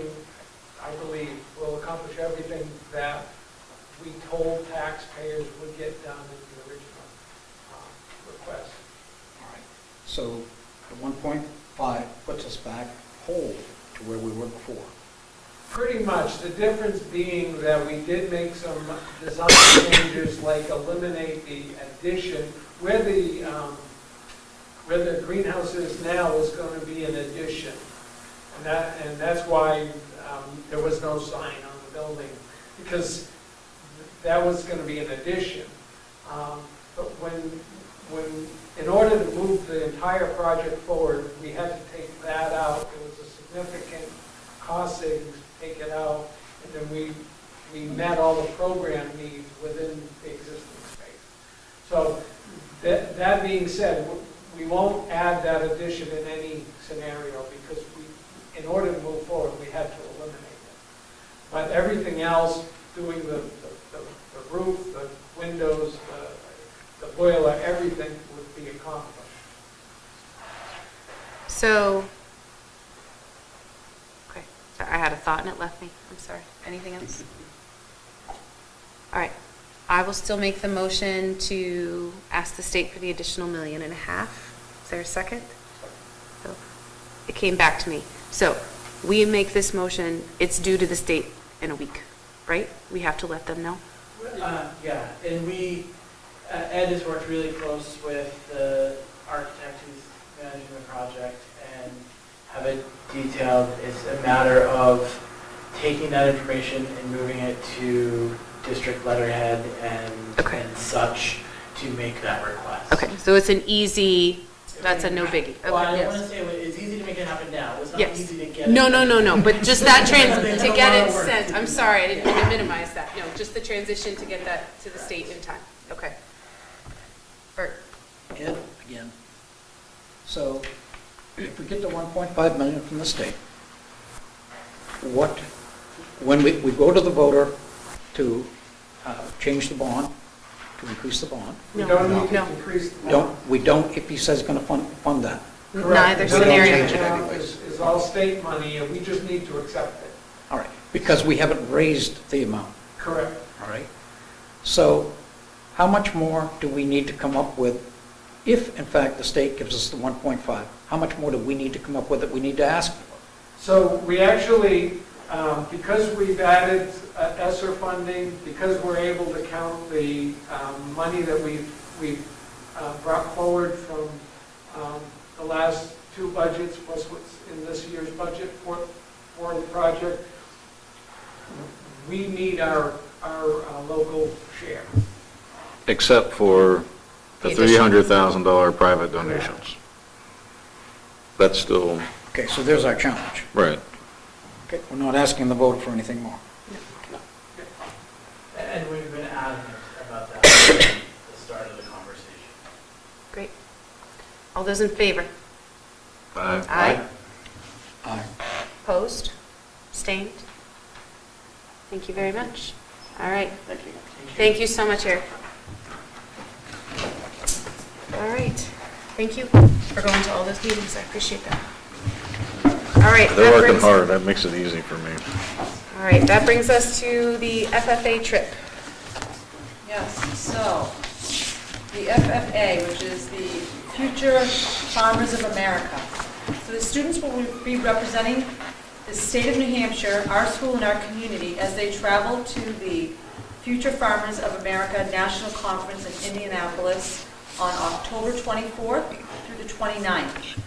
These students competed in the Hall of Fame and Hall of States, and Horticulture Career Development events at the Grant State FFA Convention last spring and received first place honors. There are 8 students, 2 FFA advisors, 2 chaperones, which are community partners, and 1 alum who will be traveling with the group. They will be attending general sessions, career success tours, and leadership workshops, as well as their career development events. This is an amazing opportunity for all of our students to attend. There are over 70,000 FFA members that will be attending. I am asking for permission for the students to travel to this event. There is a board policy that states any of our students that travel overnight have to get permission from the board. And so I'm here tonight requesting that permission. So you said it was 2 chaperones, 8 students, 1 alumni, and Yep, so there's 8 students. There's 2 FFA advisors. advisors, okay. Yep, and then the 2 chaperones, which are community partners, and 1 alum who will be traveling with the group. Okay, So moved. all right. Any discussion? All those in favor? Aye. Opposed? Abstained? We wish them the best of luck. They always do Newport proud. You're welcome. Thank you, Mr. Perry. All right, budget transfers. I would like to defer to Diane to speak about the budget transfers. Okay, so basically, to meet the district's needs, the way the budget was structured to begin with, some lines were over, some lines are under, so we had to move money around, still with the same budget, to have everything in the right line. So these are the adjustments that I made to make that happen. No, 'cause Ed said that all they need to do is approve it in the minutes. So do you have any questions? But basically, it was just making the lines work again. Just cleaning it up before the Cleaning next it up, budget yeah. for next year. Is there a motion to accept the budget transfers? Discussion. Okay, You want the motion first? sure. Okay, so moved. Second. Okay, Bill, and discussion. Bert? I'd like to comment on our financial status. And I've already told Diane that I thought this was well done. And probably the best compliment that I could give is this comes very, very close, if not all the way, to being on the same scale as what Paul Brown does for the town. It's impressive. It's the best that we have had in a long time here. There's a lot of changes and a lot of money, but now we see better. That being said, thank you. And that goes back to Ed, because Ed was the father of this process as it comes to us, and you carrying it on. It's about time that we, as taxpayers, can feel confident that our money is being handled appropriately. Well, and in this budget cycle too, we're going through line by line, trying to make the budget what it's supposed to be, rather than just having buckets of money that we have to move around to make it work. Okay.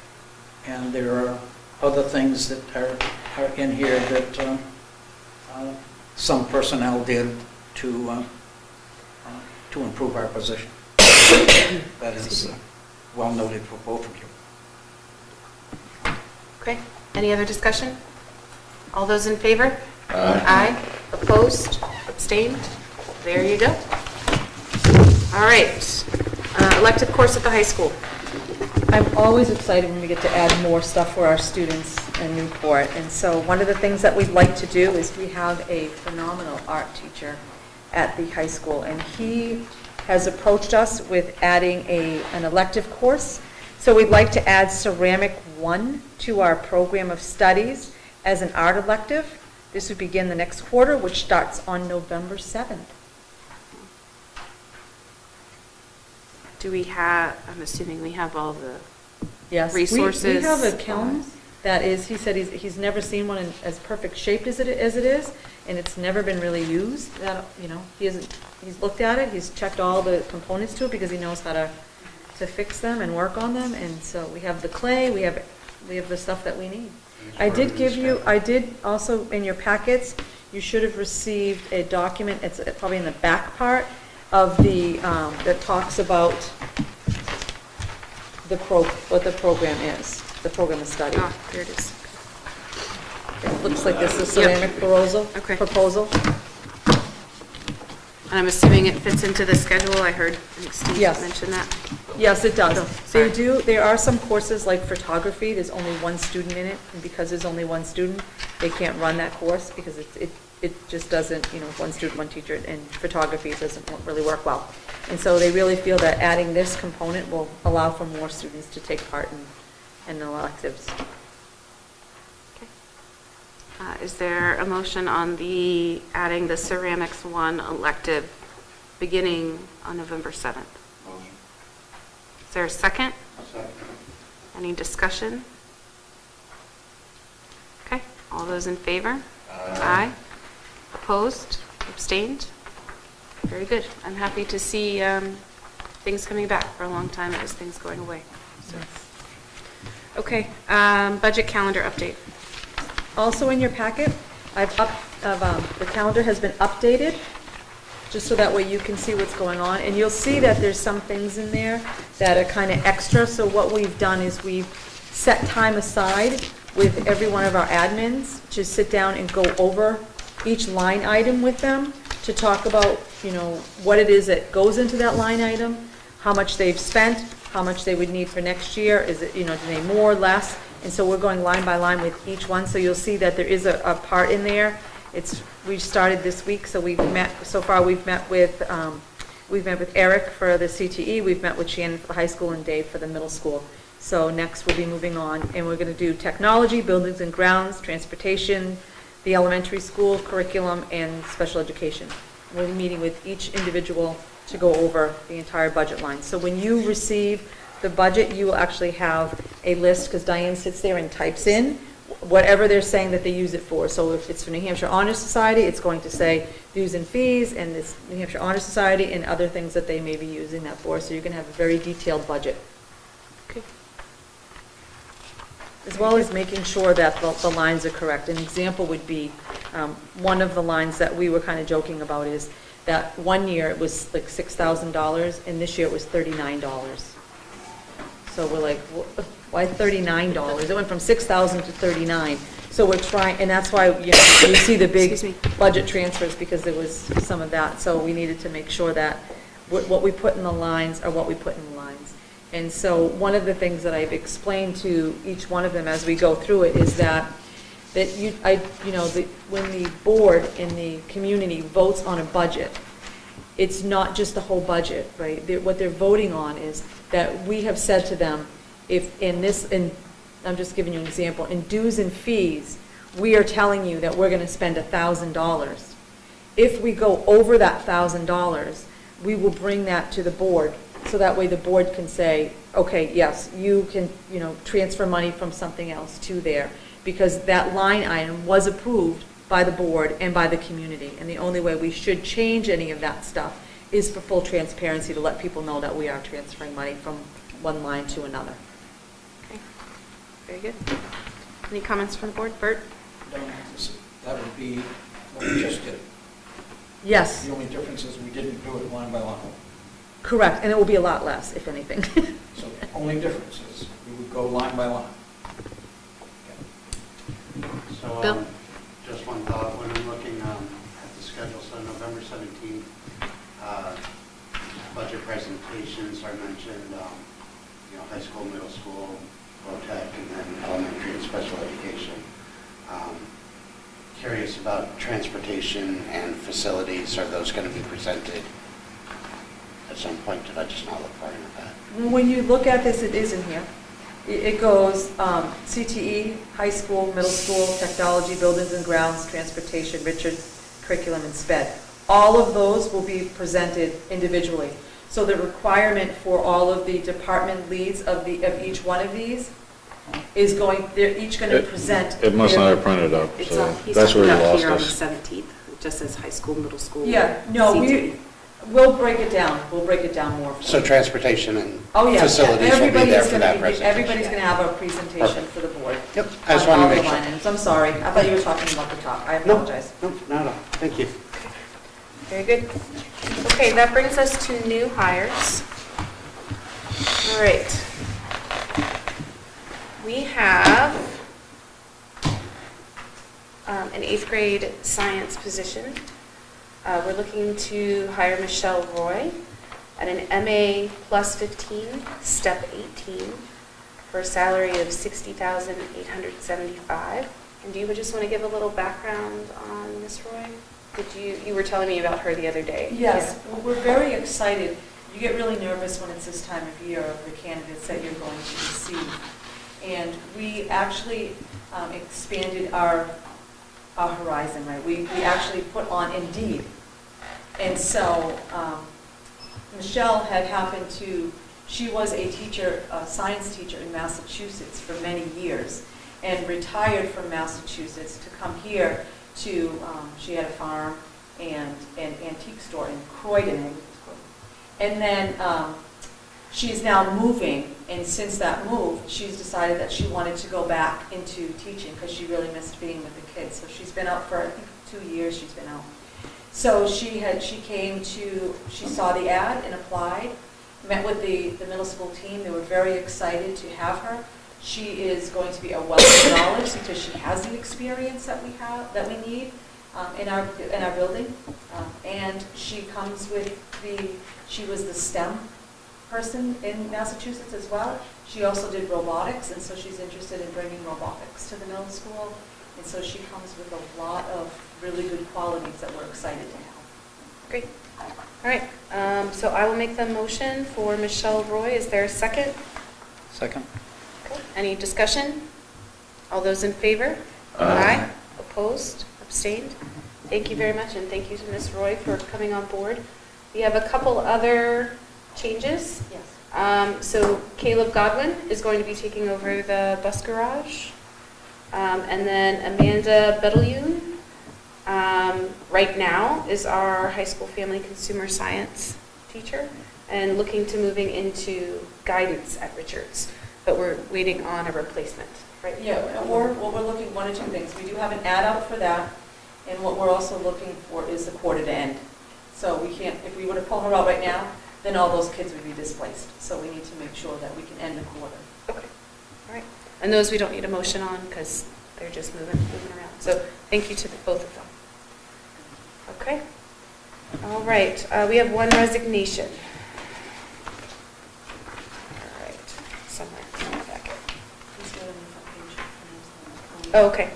All right, so we have the resignation of Malia Minnick from the district. We do have to vote on this, so.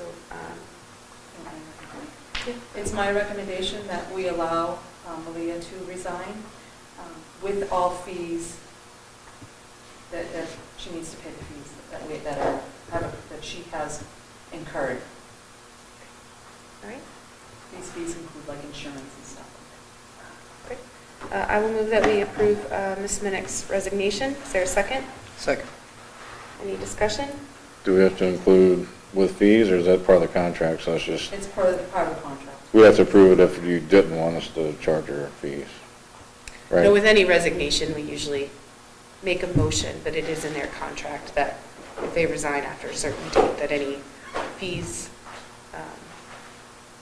incurred. Yeah. Yeah. All those in favor? Aye. Aye. Opposed? Abstained? Okay. Thank you very much, and we wish Ms. Minnick all the best moving forward. Okay, policy. We have a new policy. So the new policy, which is JEBA, this is our first read on this. It's a brand new policy, and it's early entrance into kindergarten. This is a new policy that we're putting in place because we've had a lot of questions. We do offer kindergarten, as you know, here in Newport, so we have a lot of families that may call and say, well, my child's 4, but they know their letters, or my child is, 4, and they should be in kindergarten. So this is where we put a policy in place that explains what the procedure is for someone that is under the age of 5 to attend our kindergarten program. It's very similar to what we do for first grade.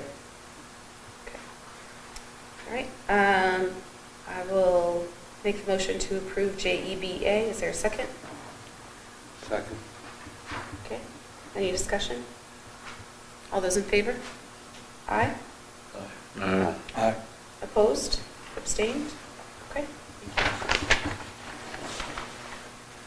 Mrs. Merritt knows my 4-year-old should not be in kindergarten.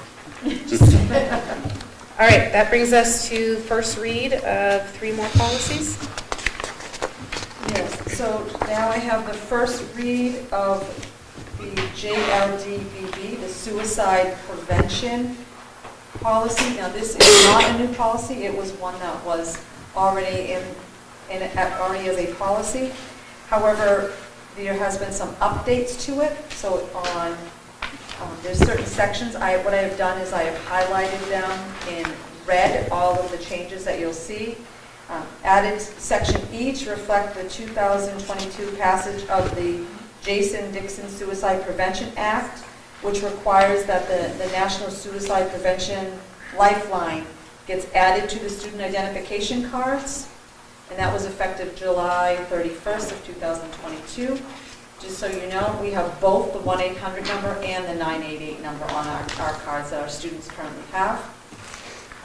We removed the date of May 2020 that was on the front page because this is no later than that this policy was supposed to be put in place.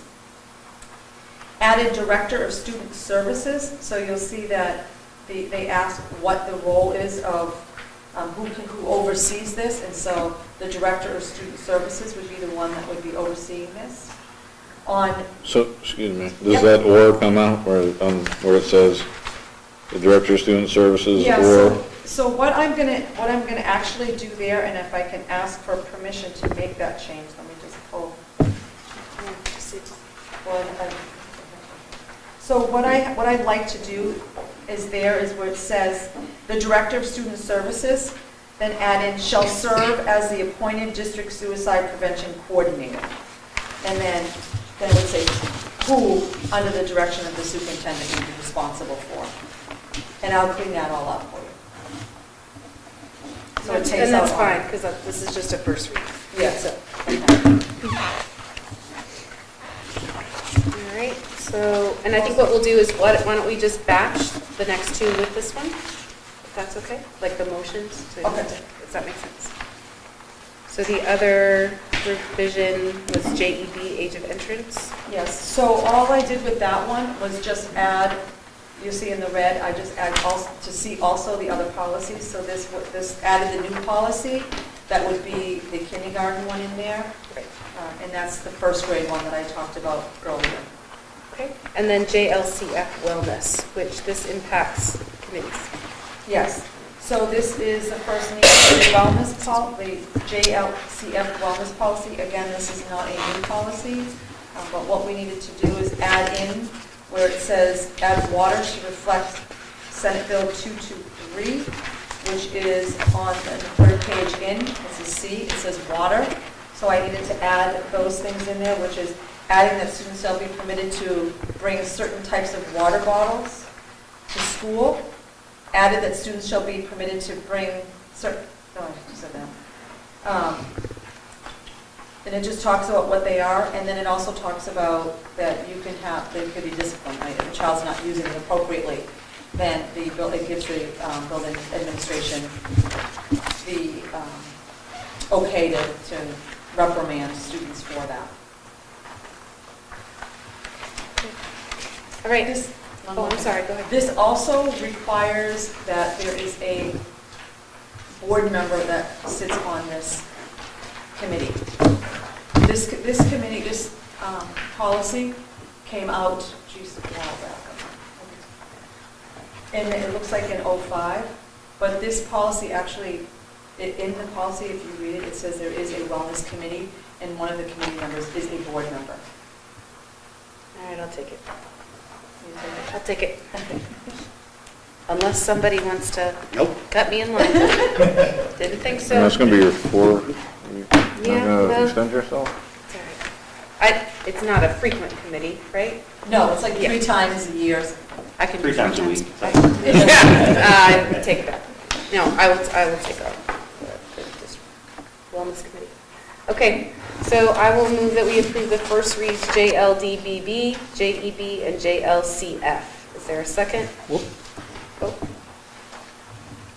We still on JLDBB? yes. Okay. Maybe it's picky, but first page, item A, Which one did you say? I'm sorry, which one? The suicide prevention. Okay. item A, just before district, it would read better if the word "the" district was in there. Was in there? Oh, here. The district suicide prevention plan and biennial review. Oh, is that what you mean, under A, after A? A, but see where the word district is freestanding? Second, third line down. Well, it has a, well, it has a "the" next to it, in red. The "the" is in red, so Yeah, you're that- adding that. That means I'm adding Okay, it, yes. all right. Oh, okay, I misunderstood. Okay. All right, so my motion still stands. Is there a second? Second. Okay. Any other discussion on those 3 policies for now? They will come back to the board at our next meeting. Seeing none, all those in favor? Aye. Opposed? Abstained? Okay, thank you very much. You mean our November meeting, right? Next meeting, whenever that is. October October 27th. 27th, yes. We have a second meeting this month. But we don't have a policy meeting until No, November. but these will come back. Well, Second read. as a second read. Okay, Unless something big comes up, and then they won't. Okay. And then we would need a policy committee. gotcha. Okay, we have a second read for BBBF, student member of the school board. Yeah, so you'll see on the copy that they gave you, what I did is the board had at our last meeting talked about the 3 under election and term of student school board member. We had talked about 3, and then responsibilities of student government, we talked about 3 on that one. And so what we had talked about was, it says a vacancy shall be appointed by the principal, and then took out under the responsibilities of student government, filling any vacancy that may occur in the student member position from that school. Because we said it was redundant. All right. I will move that we approve BBBF. Is there a second? Second. Any discussion? Seeing none, all those in favor? Aye. Opposed? Abstained? Thank you. This is second and approved. Second and approved, yes. To see it. Agreed. Okay, and then we have a revised second read, BCD. Yes, so that one right there, it was proven as written. I just kept the changes highlighted in yellow. So at the Okay. last meeting, it was proven as it was written. I just wanted to keep the changes highlighted in yellow. So this is just a second read and approval. I understand. Okay. I just figured if I made it all black, no one would know where we made the changes to, so. Okay. All right. I will make the motion for the second read and approval of BCB Board Member Conflict of Interest. Is there a second? Yeah, discussion. Was that a motion and a discussion? Oh. All right, go ahead. You, and I lost it here somewhere. No, I just want the, okay, you're on BCB now. Yes. BCB. BCB. Yes. BCB, all right. Your second paragraph, last sentence of the second paragraph.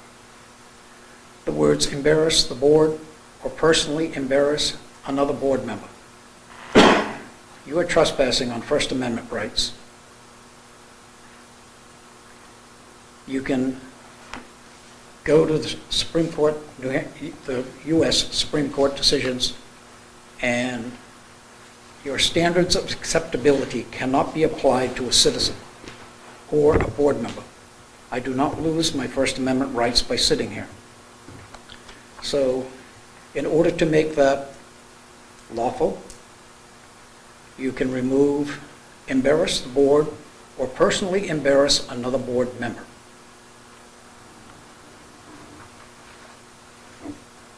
So you have to remove that whole last sentence?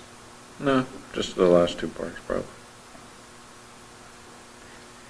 And you have another policy, which I didn't have time to look at today, I just barely made it to the board meeting, that says that you can't do something in your policies that is unlawful or can be connected to a right. Your standards of acceptability cannot be applied to what people say. It's that simple. There's a lot of case law. We went to a legal meeting of the board one morning with your lawyer there, and we went through the things that you can and cannot do, and was very clear that when he backed off and said, well, Mr. Spalding, you got to make friends. No, I don't. And he didn't use those exact words. I can say, sitting here, exactly how I feel in a free context without any repercussions whatsoever. You have no legal right to put that statement in a policy in the school district by your own policies. Okay. Bill? So I just want, I agree with the freedom of speech. Okay.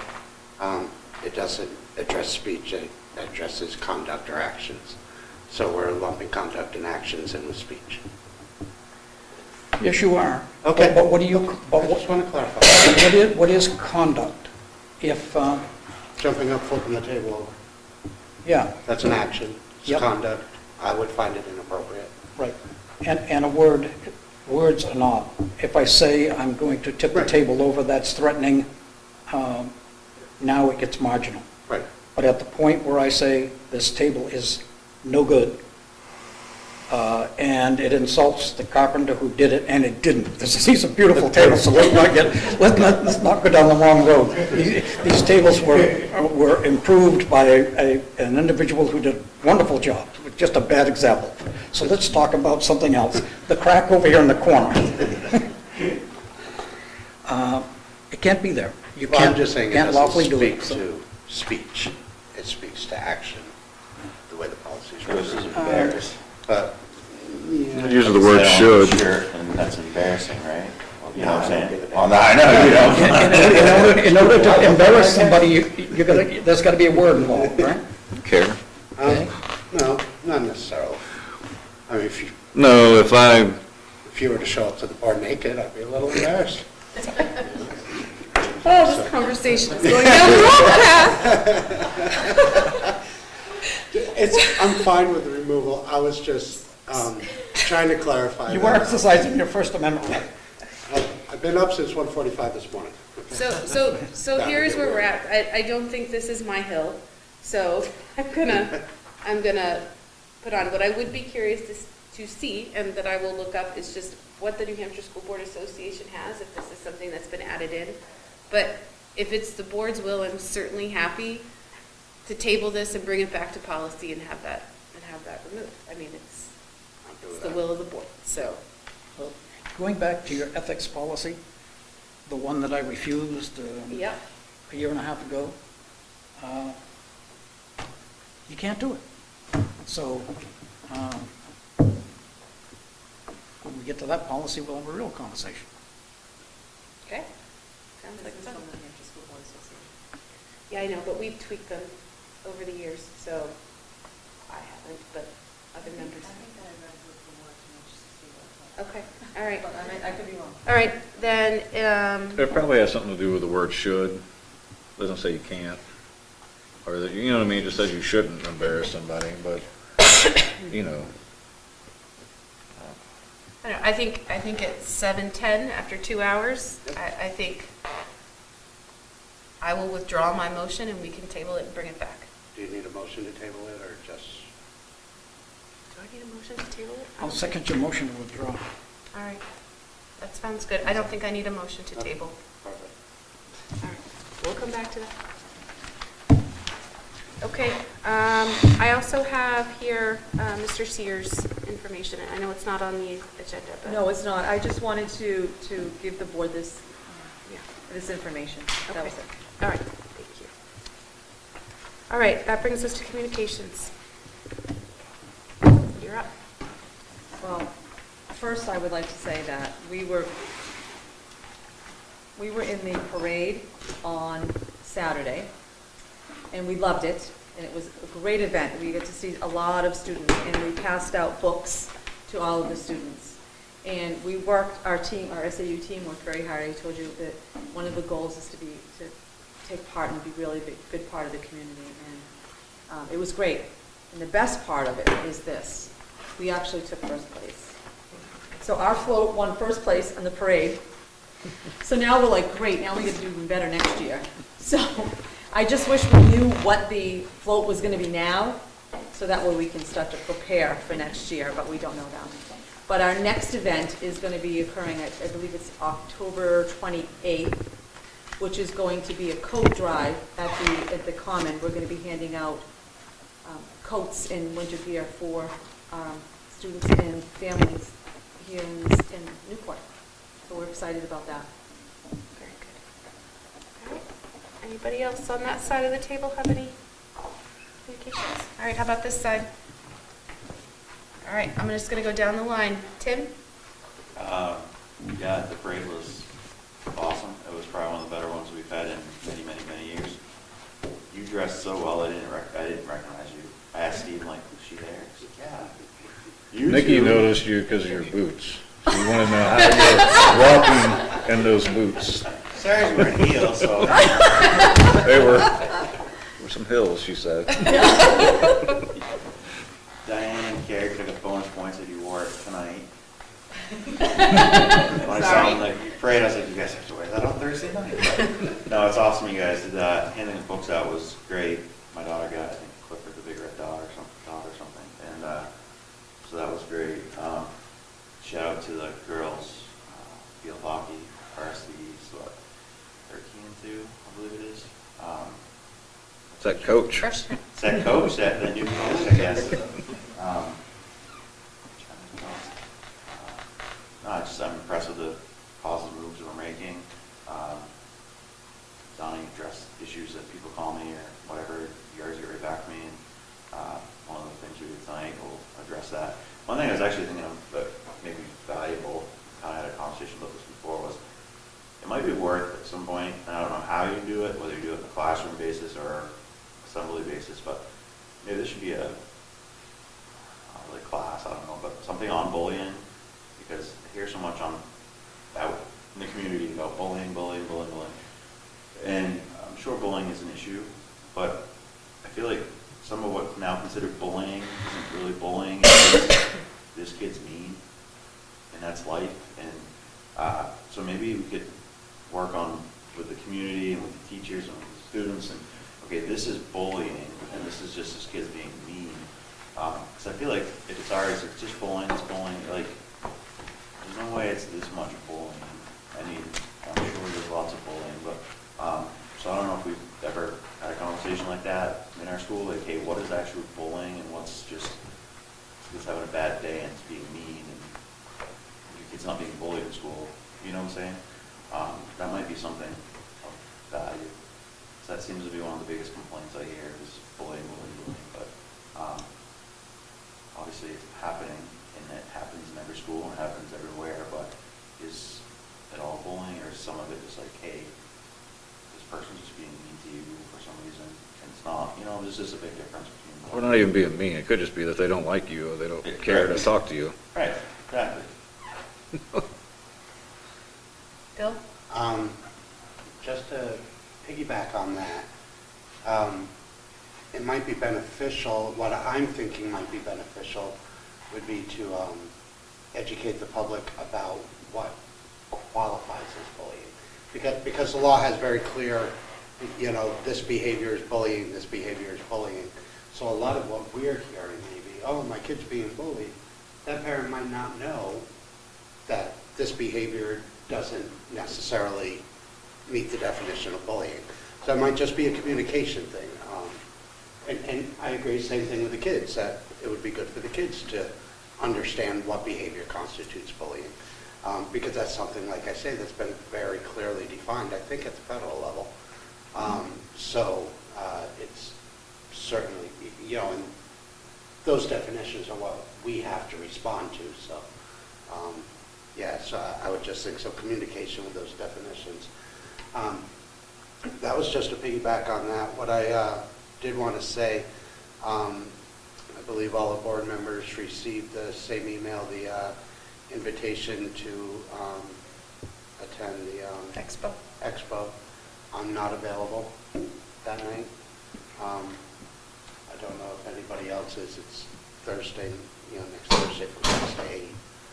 I think it'd be great if a board member or two were available. Yeah. I went last year, but my kids, you know, are all in elementary school. They loved it. We had a good time. So. Yeah, I plan on going out. Steve is awesome. Do you plan on having a table? Do you want a table? No. No, you're just going to, okay. How about a dunk tank? Tim volunteered. Can we get a placard for him to wear around his neck so everybody does know he's on the school board? So that. All right. You're going too, so I don't know what you're talking about. Your schedule's wide open. Bert, do you have anything? Yeah, I'm going to go both into the yardsticks on this one. Bullying, that kind of wouldn't like me trying to force an elected school board member to resign because he's exercising his First Amendment right. So it does need to be kind of put into brackets so it's understood. Just had to do that. And Donna? Uh-oh. What did I do? Being in a parade, handing out backpacks and books, and being unable to get on the common and going right on the front lawn of the Toll School is exceptional behavior. And I don't know that we've had a superintendent that even thought of going that far. So you certainly are a leader. And I think, though, you should not have gone in disguise. We, maybe a hat next time that says I'm the superintendent. So thank you for what you're doing. My pleasure. Kind of talked about it earlier, but with everything that we've been working on with the building advisory committee, there's just a lot of hard work going in, and I don't want to beat a dead horse, but the kinds of conversations, like the cost of the letters, that comes up at the renovation advisory committee. I mean, we have people that are saying the exact same things.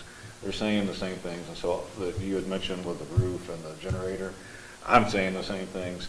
And so it's a lot of tough decisions that have to be made, and I appreciate y'all taking the briefing and taking it easy on Mr. Perry, because Mr. Perry, it hurts when we cut something, like he was saying, sometimes it hurts. Like, it hurts me, because I'm like, I really want that, like, this is my tax dollars. But when you look at the grand scheme of things, there's just certain things that you got to cut and prioritize, and so it's not always easy.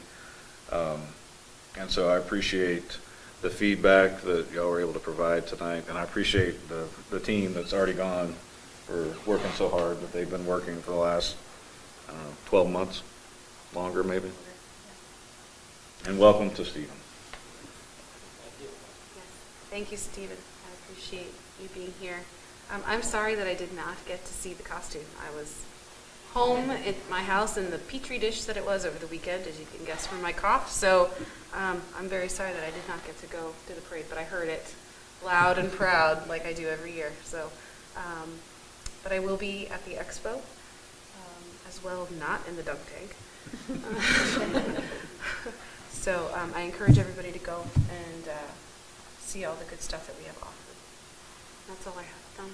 I just have one more thing. I just want to, we do have a policy on bullying that does outline what bullying is. And we do presentations. We just had the Tiger program at the elementary school that kind of talks about what bullying is. And they recently did something at the middle and high school as well. And we do plan on targeting more bullying type of activities and conversations. So that is one of the second things is on November 19th, we have a budget workshop. That is on a Saturday. And we don't have a time set for that. And I didn't know if there was a specific time that we wanted to set now, so that way, because all my entire team will be there to present to you as well.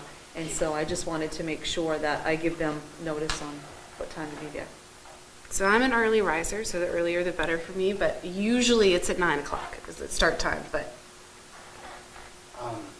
So I'm an incredibly early riser on Saturdays. I'm not back in town until like 11:30 at the earliest. So I mean, I can arrive late, I guess, if I have to, and try to play catch up. But if it's possible that we could schedule it a little later in the morning. Okay. Anybody else? I'll forego my nap. How long does the brief usually last? If we're going line by line, it's going to be an all day. Usually. You might have to just get caught up if it's an all day. Well, if you can get it to me ahead of time, and I can start looking line by line, and kind of tell me what order people are going to present, then. You should have a budget prior to that meeting. Then I can look through it, and any thoughts I might have, I can forward on to Jenna to share until I arrive. You know? Yeah, so. Bert, did you have something to add? Can I ask a question? Yeah. Being new to this process. Yes. What is the workshop basically, so we presented the budget on the 17th, a couple nights before. Is it basically now discussing where, if you need to make changes to the budget? I mean, okay. Yeah. Yes. So I was going to so one of the things we were going to do is we have a PowerPoint presentation, and one of the things that we're going to be going over is the changes to the budget. Mm-hmm. Like, you'll have the budget and all the line items and all of that, and we have on the 17th to go over all of those with you. And then on the 19th, it was going to be an overview of the changes and why. So we have two meeting times, the 17th and the 19th. So, in my experience, it's always been that the budget has been presented to the board.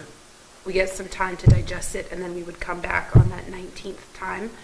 And then we'd bring our questions and ask for any additional explanation, any changes that would come from the board at that time. I will say, previous years, it has not been an all-dayer. We're usually out of here by 10:15. I was just 9:30? I overestimated. maybe by like a little after lunch, But I think the way that we are looking to structure it this time, I could foresee it taking a little bit longer. That's all I'm saying. So, Bert. Saturdays are the only day I work, so it's a real tough one for me.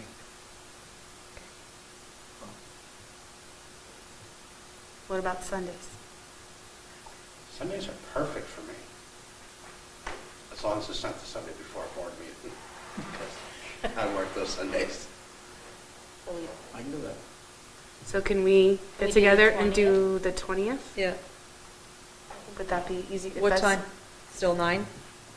9 a.m. okay? All right, we'll say the 9 to 20th. at What 9. should I say, because I have to post for it too, so 9 to. So usually we just do 9 to whenever. 9 till to be determined, or, Okay. till it's concluded. Goes Okay. past It's hard- lunch, who's it's- buying pizza, that's all. District will provide, district usually provides breakfast and lunch.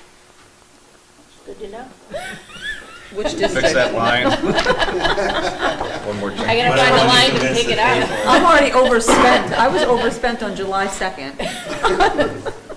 Okay, all right, that sounds good. All right, we do have a non-public tonight. Where's my non-public sheet?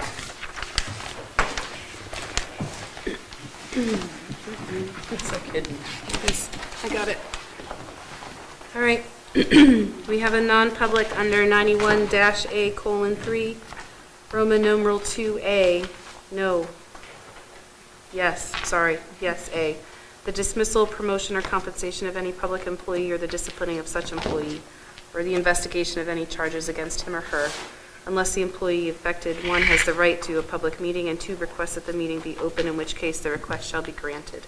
I move that we enter non-public. Is there a second? Second. Okay, I need a roll call vote. Tim? Bill? Still looking tonight. Bert? Brett Spalding, senior on. Steve? Stephen Morris, aye. And Jenna Darling, aye. I don't believe we're making any decisions, so please feel free to go home, everybody, most everybody on that side of the table. And Bedtime. thank you all very much. Have a great rest of the week.